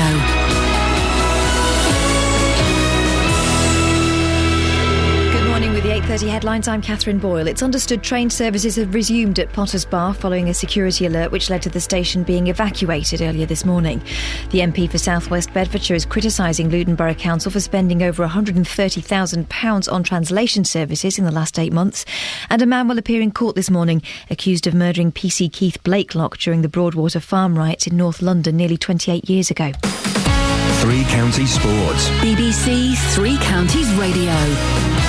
In last night's friendlies, Luton beat Premier League side Aston Villa 2-0 at Kenilworth Road. A great result for Hatters scorers John Shaw and Jake Howells, but not so good for Christian Benteke, who was playing his first game since deciding to stay at Villa after all. Meanwhile, Stevenage lost 3-0 at home to Championship side Leeds. The pre-season friendlies continue tonight with matches for Watford, Milton Keynes Dons and Wickham.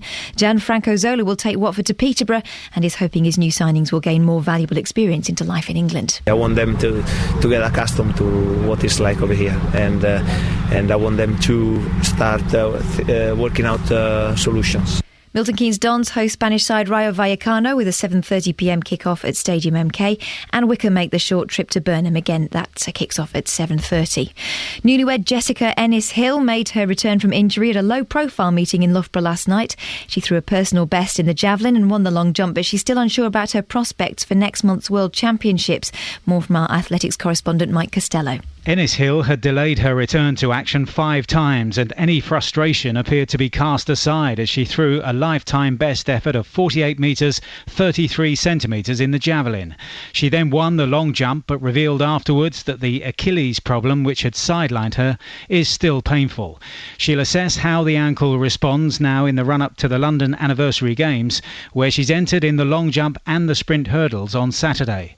Having not completed a heptathlon since the Olympics, Ennis-Hill is adamant she won't go to next month's World Championships in Moscow if she doesn't believe she can win gold. And that's your latest news and sport. I'll be back with more at 9 o'clock. Call 08459 455 555. BBC Three Counties Radio. Morning, this is Iain Lee, BBC Three Counties Radio. 8:34. Here till 9 o'clock. Then Tim will be sitting in for JVS, and it's a cracking listen, so I do thoroughly recommend. We're talking about libraries. We'll be hearing from Irene, who was celebrating the birth of the royal baby in Luton. But before that, should people who come to this country learn English? It's been revealed that Luton County Council spent over £130,000 on translation services over a period of 8 months. Stuart's in Bedford. Stuart, what do you think? Good morning. Good morning. Yeah, the people who come to this country, they have the option. They can learn to speak the language or not speak the language. But when it comes to using the services that they need, then they should have to pay for them. It's just a straightforward option, isn't it? Yeah. But if someone only speaks, let's say, Urdu, for example, and they are the victim of a very serious crime, why should they pay for translation services in a court? Yeah, probably in a court. Yeah, I would agree. Yeah, probably they need the services. But as far as anything else, if they need to go to the doctors, go to the hospital, then if they need an interpreter, they should pay for them. Let's try another one. You fell at the first hurdle. Let's see if we can approach the second hurdle. All of the first hurdles. So you've been going round and round in circles for a long, long time. Well, no, you fell in as much as you said. First of all, they should pay for all the translation services. Then you not necessarily pay for all. They should pay for translation services. Okay, apart from in courts. In a court, yeah. If they need. Okay, let me try another one. Fine. Let's try another one. Here comes the second hurdle. Let's see if we can clear it. There is someone who only speaks Polish. Their child has been knocked down by a car. They rush them to A&E. Should they have to pay for the translation services there, or should they be provided? Possibly, but in a case like that, the doctors can see what is the problem anyway, so they will be treating the child anyway. Okay, if the child you don't need translation services. Okay, if the child has an unknown problem that turns out to be life-threatening, but they need to tell the doctor what the symptoms are, should they pay for the translation services there? Well, the child will know the symptoms, and like I say, most of the children... The child's unconscious in this scenario. Then the person there is not going to be able to tell them what the child is suffering, will they? Well, they'll be able to say the symptoms, whether they've been passing blood or something. This is what the doctors are there for, to investigate, to find out what is wrong with that child and treat that child appropriately. But so that you just give them an unconscious child, you don't tell them what the symptoms leading up to that passing out were? Well, you can't. If the child has been brought in in an emergency... Then, you tell the doctor what led up to that emergency, don't you? Well, you can do, yeah. It helps. Yeah, but still, we're still going back to the same point. Yeah. They use the services, they pay for the services. So even if apart from in court, but if a child's life is at risk, then they should pay for the services. Yes. Okay, thank you very much. That's Stuart in Bedford, who thinks that foreigners should pay for translation services if a child's life is at risk. 08459 455 555. Do elderly people living in rural communities in the three counties get a fair deal? It's an issue that's troubling MPs on the Environment, Food and Rural Affairs Committee. They're concerned that funding is being directed towards urban areas at the expense of services for villages and countryside locations. Earlier on in the show, I spoke to Conservative MP Anne McIntosh, who chairs the committee. Her focus seems to be getting high-speed broadband to all rural areas. But I question whether broadband was a luxury rather than a given right. I think people take it as a fact of everyday life now, and certainly if you look at the farming community, they are required by DEFRA to fill the paperwork, all the farm forms online. Can you imagine the frustration, even when you're doing it from your own home, your own farm, when halfway through the dial-up or halfway through the transaction, you lose everything because you lose the connection? It's not fair.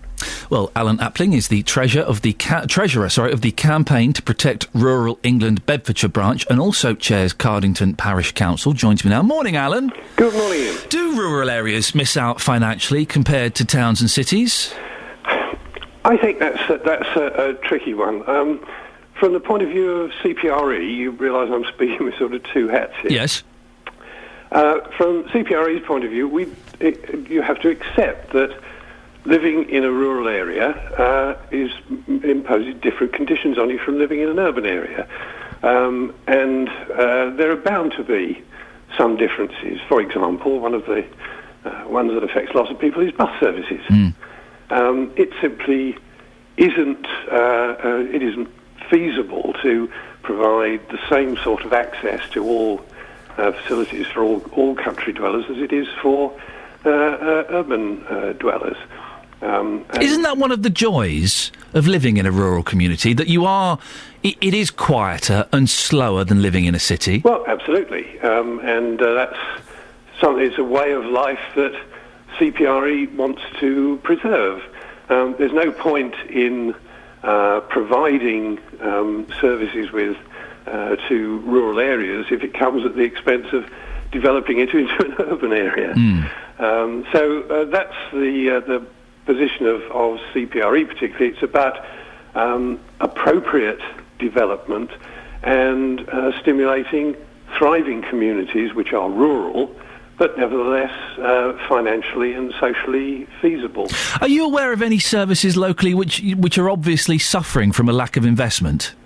Well, not disproportionately. Speaking as a parish councillor now, I'm not aware that old people, for example, in this village are at a particular disadvantage. We do have quite a large proportion of older people living in the village. Indeed, we have 8 almshouses in our village for elderly people. There are some. We're lucky in this village with a very good bus service. That isn't true for everybody. We also have a very fine farm shop, which is a good thing, but it exists because it serves a very much wider area. It draws people into the village, and that's why it's financially viable, so we're lucky in that regard.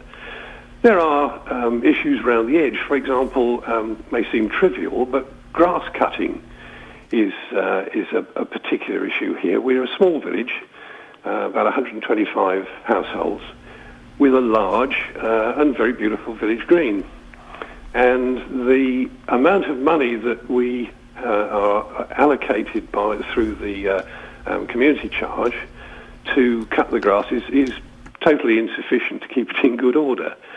So we have to find monies to do that rather more. And I think this is true for many villages, and indeed we have discussed it in the past with the Borough Council.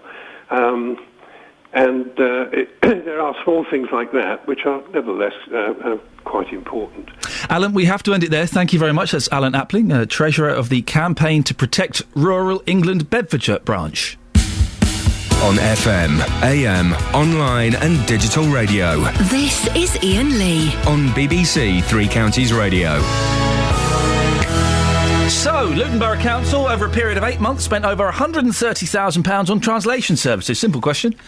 Should you have to learn English if you come to this country?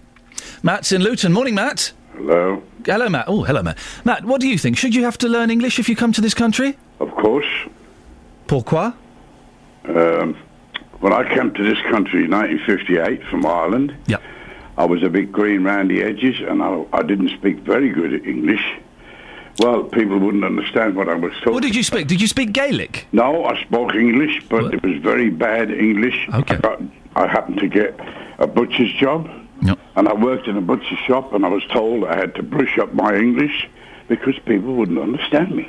But you got a job and people couldn't understand you, so... Yes. Then surely it should be okay. It should... Well, you did get a job. Yeah, but I had to make the effort to brush up my English and improve it. Right, but you did get a job when people couldn't understand you, so it does prove that you can get work, and it's not necessary for you to know English to get work.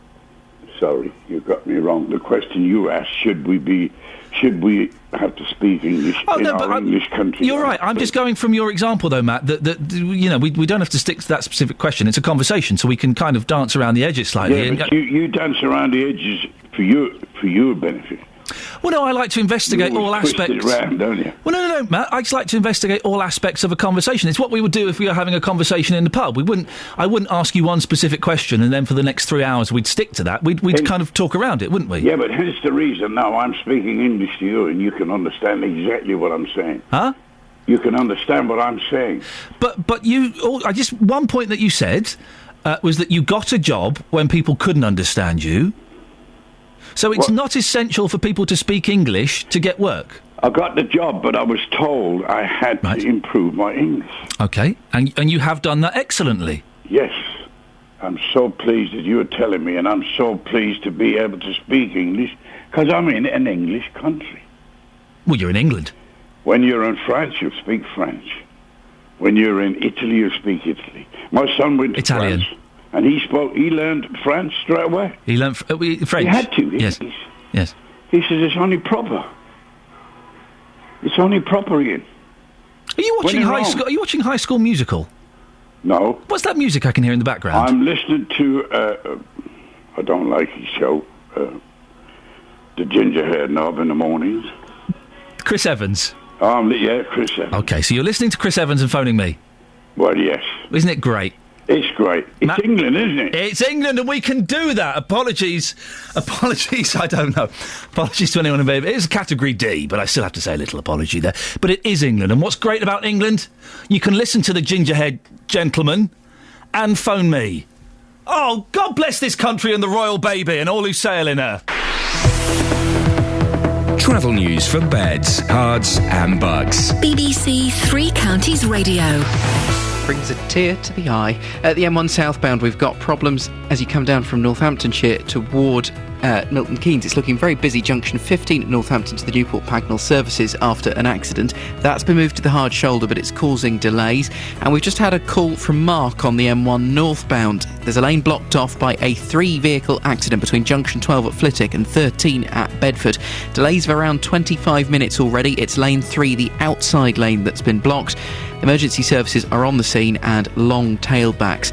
Bedford Southern Bypass, the A421, looking really slow westbound. Reports of queues and a broken down lorry just after the junction with Harrodon Road. Laura called us about that one. M25 anti-clockwise, slow into the roadwork section. Busy from the M11 back in Essex through to Potters Bar. Slow again from Kings Langley to the M40. Delays on the A1 up at the Black Cat roundabout. Into London through Boreham Wood. The A10 slow through Cheshunt and through Enfield, all on the southbound side. And on the tubes, Metropolitan line disrupted northbound from Harrow on the Hill up to Moor Park because of a signal failure. The northbound local line has been shut. Passengers for Watford and Croxley advised to catch high-speed services and change at Rickmansworth. Adam Glynn, BBC Three Counties Radio. Adam, thank you very much. 8:46. It's Wednesday the 24th of July. I'm Iain Lee. These are your headlines on BBC Three Counties Radio. It's understood train services have resumed at Potters Bar following a security alert which led to the station being evacuated earlier this morning. The MP for South West Bedfordshire is criticising Luton Borough Council for spending over £130,000 on translation services in the last 8 months. In sport, the pre-season friendlies continue tonight. Watford play Peterborough, MK Dons take on Rayover and Wickham travel to Burnham. Coming up, it's a boy! Well, that's what Irene in Luton was shouting yesterday to celebrate the royal birth. You can hear what happened in an exclusive radio first. A woman walking around Luton and shouting. But before that, here's the weather with Kate.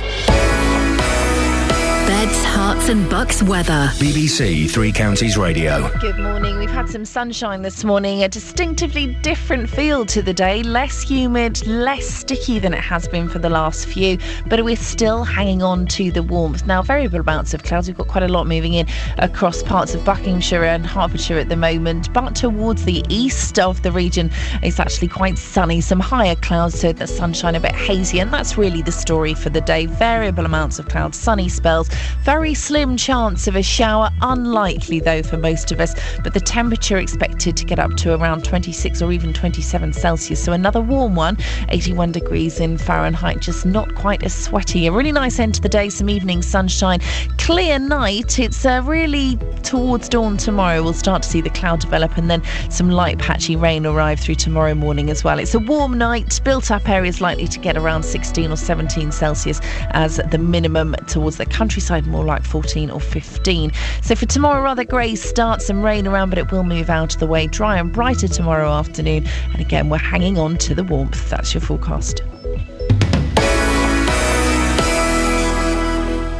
If you've got a problem with a company, a council or an organisation, there's one man you should come and speak to. You've got a problem with a mattress, I gather. Tell me all about it without naming any company name. Jonathan Vernon Smith. Well, every time she tried to book, the trip was cancelled because of adverse weather. The JVS show fights for your rights and tackles your consumer problems. Just send the receipt off and you'll get the cheque in the post. If you need our help, I went to speak to the man that runs this golf club. Email jvsshow@bbc.co.uk. I'm just very pleased that you've got the money. And we could do the same for you. Thanks ever so much, Jonathan. The JVS show on BBC Three Counties Radio. Should people who come to this country have to learn English? Alan is in Milton Keynes. Good morning, Alan. Good morning, Ian. What can I do for you, sir? I think everyone that comes to this country ought to pay for their own translation. Even if they're a victim of crime and they go to court? Yep. Well, even if they've been physically attacked or their child's been murdered and they should pay for the translation services there? Can you name me any one country where we go to that we don't have to pay for translation services? Doesn't mean we should be as bad as the Continentals. Well, people come to this country, they get free NHS. Yep. They get free benefits, they get free translation. They're not trying to do anything for themselves. Well, I think... It's given to them. I think they are trying to do things for themselves, aren't they, Alan? Well, the amount of people that come to this country, they've been here for years and years, tens of years, some of them, and still haven't got jobs. Still can't speak English. You say the amounts of people. How many? What are the numbers? I don't know personally. Well, then you don't know if it could be one. It could be millions. You don't know, do you? That's the thing. When we're throwing out potential figures, we have to be accurate, don't we? Otherwise, it creates fear and hatred. Well, that's already around, unfortunately. Well, let's try and dismantle that fear and hatred by not throwing out made-up figures to start with. Yeah, well, the thing is, Ian, the more you give away like this, the more fear and hatred it produces. Alan, thank you very much indeed. 08459 455 555. Now, the country had its first glimpse of the new prince last night. The Duke and Duchess of Cambridge left hospital with their son yesterday evening, just over 24 hours after he was born. He's got a good pair of lungs on him, that's for sure. He's a big boy, he's quite heavy, but we're still working on a name, so we'll have that as soon as we can. But it's the first time we've seen him, really, so having a proper chance to catch up. Prince Big Lungs, there we go, he's named it. Well, I know one person who will have been very pleased to have seen the TV footage of the new baby yesterday. Irene from Luton. It was at this time yesterday that she was on the programme. She was so excited about the new royal arrival that she planned her day to mark what she sees as a huge occasion. I'll be going around town in my British flag, me and a few girls, and we're celebrating the birth of the grandson. Why? Because I love Lady Diana. One, she's born the same month as me. What? Now her grandson is born the same month as me. So, I'm going out to celebrate, and me and a few girls going downtown, Luton Town Centre, and we're celebrating the birth and making sure everybody in Luton know that she has a boy. I'm going to make sure I shout it. Go on, shout it nice and loud now. Congratulations! It's a boy. Anything else? Oh, no. Royal Britannia. Anything else you want to shout? Yeah, God bless him and keep him. Well, Royal Britannia indeed. Well, I thought she was having a laugh. I didn't think she'd do it. We sent Justin Dooley to find out. Justin. Oh, Ian, fantastic. Do you know what I love about the royal family? It brings out lovely, crazy, happy people. I was there yesterday with Irene in Luton Town Centre. It was quite an afternoon. This is what happened. So, Irene, the time's, 12:35? We're outside the town hall here in Luton. Tell us what you're wearing, first of all. I'm wearing the Union Jack. Well, with things underneath, but the Union Jack. So let's see, you've got here as well with you today. Yeah, I've got my sisters with me. We are family. Yes, we're making the effort because you know what? They said Luton is dull. Luton is not dull because I live here and we're happy people. Yeah, well, if you're here, Luton's certainly not dull. I'm going to stand back and let you guys sing in a second. Right, good luck. Yes, okay. Happy birthday, King of Cambridge. Happy birthday, King of Cambridge. Happy birthday, Prince of Cambridge. Hello. It's a boy. It's a boy. You know it's a boy, isn't it? I know it's a boy, yeah. His name's going to be Edward. Goodness me, when I joined the BBC, this wasn't in the brochure. But let's keep on walking through the town centre. They are telling people it's a boy. Sir, can I just get your reaction? We've got a number of ladies walking through Luton Town Centre here, dressed up in Union Jack outfits. They're telling people it's a boy. Did you know it was a boy? Yeah, knew it was a boy, yeah. Hello, it's a boy and we have no money. Yeah, we're St. William. Well, this is awkward. Hello. You know she had a boy, innit? Madam, these ladies are spreading love in Luton. Are they doing it for you? Absolutely, yes. I'll take as much love as you've got. And just to confirm again, you did know it was a boy? Absolutely, £8.6. Irene, what's next on the playlist? Oh, Royal Britannia. Right, I'm going to stand back. Rule Britannia. R-U-L-E, yeah. Yeah. OK, right. Oh, really? Seriously? Right, I'm going to stand back. Take it away. Rule Britannia, Britannia rules the way. England never shall be changed. Rule Britannia, Britannia rules the way. England never shall be slain. Round of applause for yourself. Come on. Fantastic. Just going to ask this man here. Sir, sorry to interrupt your ice cream. What flavour's that, by the way? I'm not sure. Caramel. What did you make of that performance there? Oh, very good, very good. Very unexpected. Is it making you feel proud to be British? 50-50, actually. And what about yourself? What's your name, madam? Yvonne. Does that make you feel proud to be British? Yes, does. Yeah, it does. And these outfits, do you fancy buying one yourself? No. Well, great work, Justin. Thanks, Iain. Doesn't require a response. Irene's in Luton. She joins us now. Good morning, Irene. Good morning. Irene, do you know the words to any songs? It's Rule Britannia. Britannia rules the waves. Okay, all right. I didn't know the words. Do you feel you fulfilled your mission to spread the news of a baby boy to Luton? Oh, yes. What kind of reaction were you getting, Irene? I tell you, there were people who heard me on the radio that came down and said to me that I made their day for them, and they come down to see what we look like and everything like that. People was hailing us up. You know, there were some people hailing you up. Why are you dressed like that? And I'm thinking, oh, don't you know my godson was born yesterday? What? And, you know, things like that. Did anybody think, like Justin did privately in the office, although he won't say it publicly, that you were being a bit weird, a bit over the top, bit mental, bit bonkers? Friends of mine that I saw downtown, they said I'm a nutter anyway. Yep. They always call me that anyway. Yep. I'm a nutter. Just like the presenter called me a nutter. But there you go. Yeah.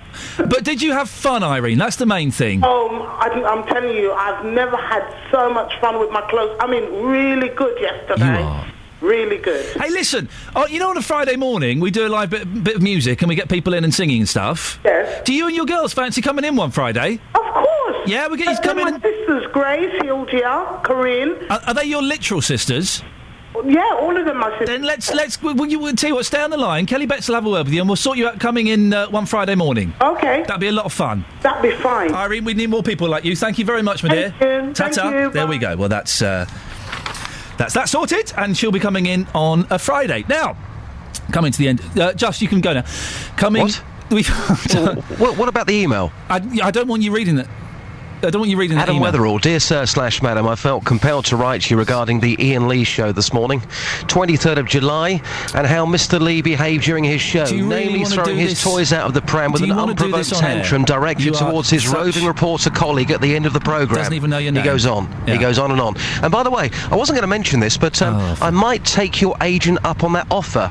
Your agent phoned me yesterday after the show and said, you know what, Ian's rant this morning, how about a bouquet of flowers, a +1 at the Ivy? I said no yesterday. Yeah, okay. He told me if you don't complain, you can have the meal. I might just accept it now after your behaviour this morning. Are you the one that started this Facebook campaign to get me the sack? No, that's not me. That's just one of our listeners. It's not me. It's just one of our listeners. Yes, it is. Yes, it is. Who talks like that? Who talks like that? Who talks like that? Very bizarre. Incredible. Get back here. This is... What's your problem now? Across beds, hearts and bucks. This is Iain Lee. I'm really sorry. 3 Counties Radio. 2 days in a row, virtually a sackable offence. I'm sorry you had to hear that, dear listener. Right, let's get some travel with Adam. Can we get Travel news for beds, cards and bugs. BBC Three Counties Radio.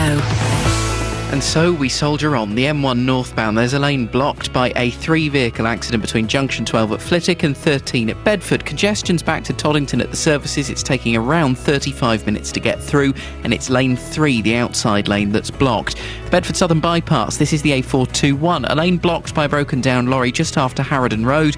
That's looking quite slow. M25 anti-clockwise busy through into the roadwork section past Enfield toward Potters Bar, and it's stop-start from Kings Langley to the M40. Delays along the A1, firstly up at the Black Cat roundabout. Not too bad though as you go past Sandy. It's slow into London though, Boreham Wood, as you come past Stirling Corner. The A10 slow in Cheshunt and through Enfield, and delays on the trains this morning. East Midlands trains, 20-minute delays Bedford to St Pancras after a train broke down between Luton Airport Parkway and Harpenden. First Capital Connect affected as well, plus 20-minute delays for Chiltern, Rickmansworth to Marylebone. Adam Glynn, BBC Three Counties Radio.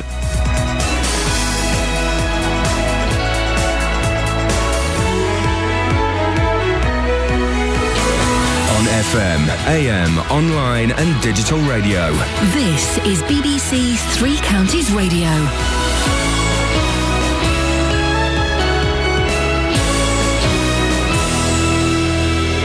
Yes, thank you very much, Ian. Good morning. You're listening to the JVS show. I'm Tim Wheeler, standing in for Jonathan.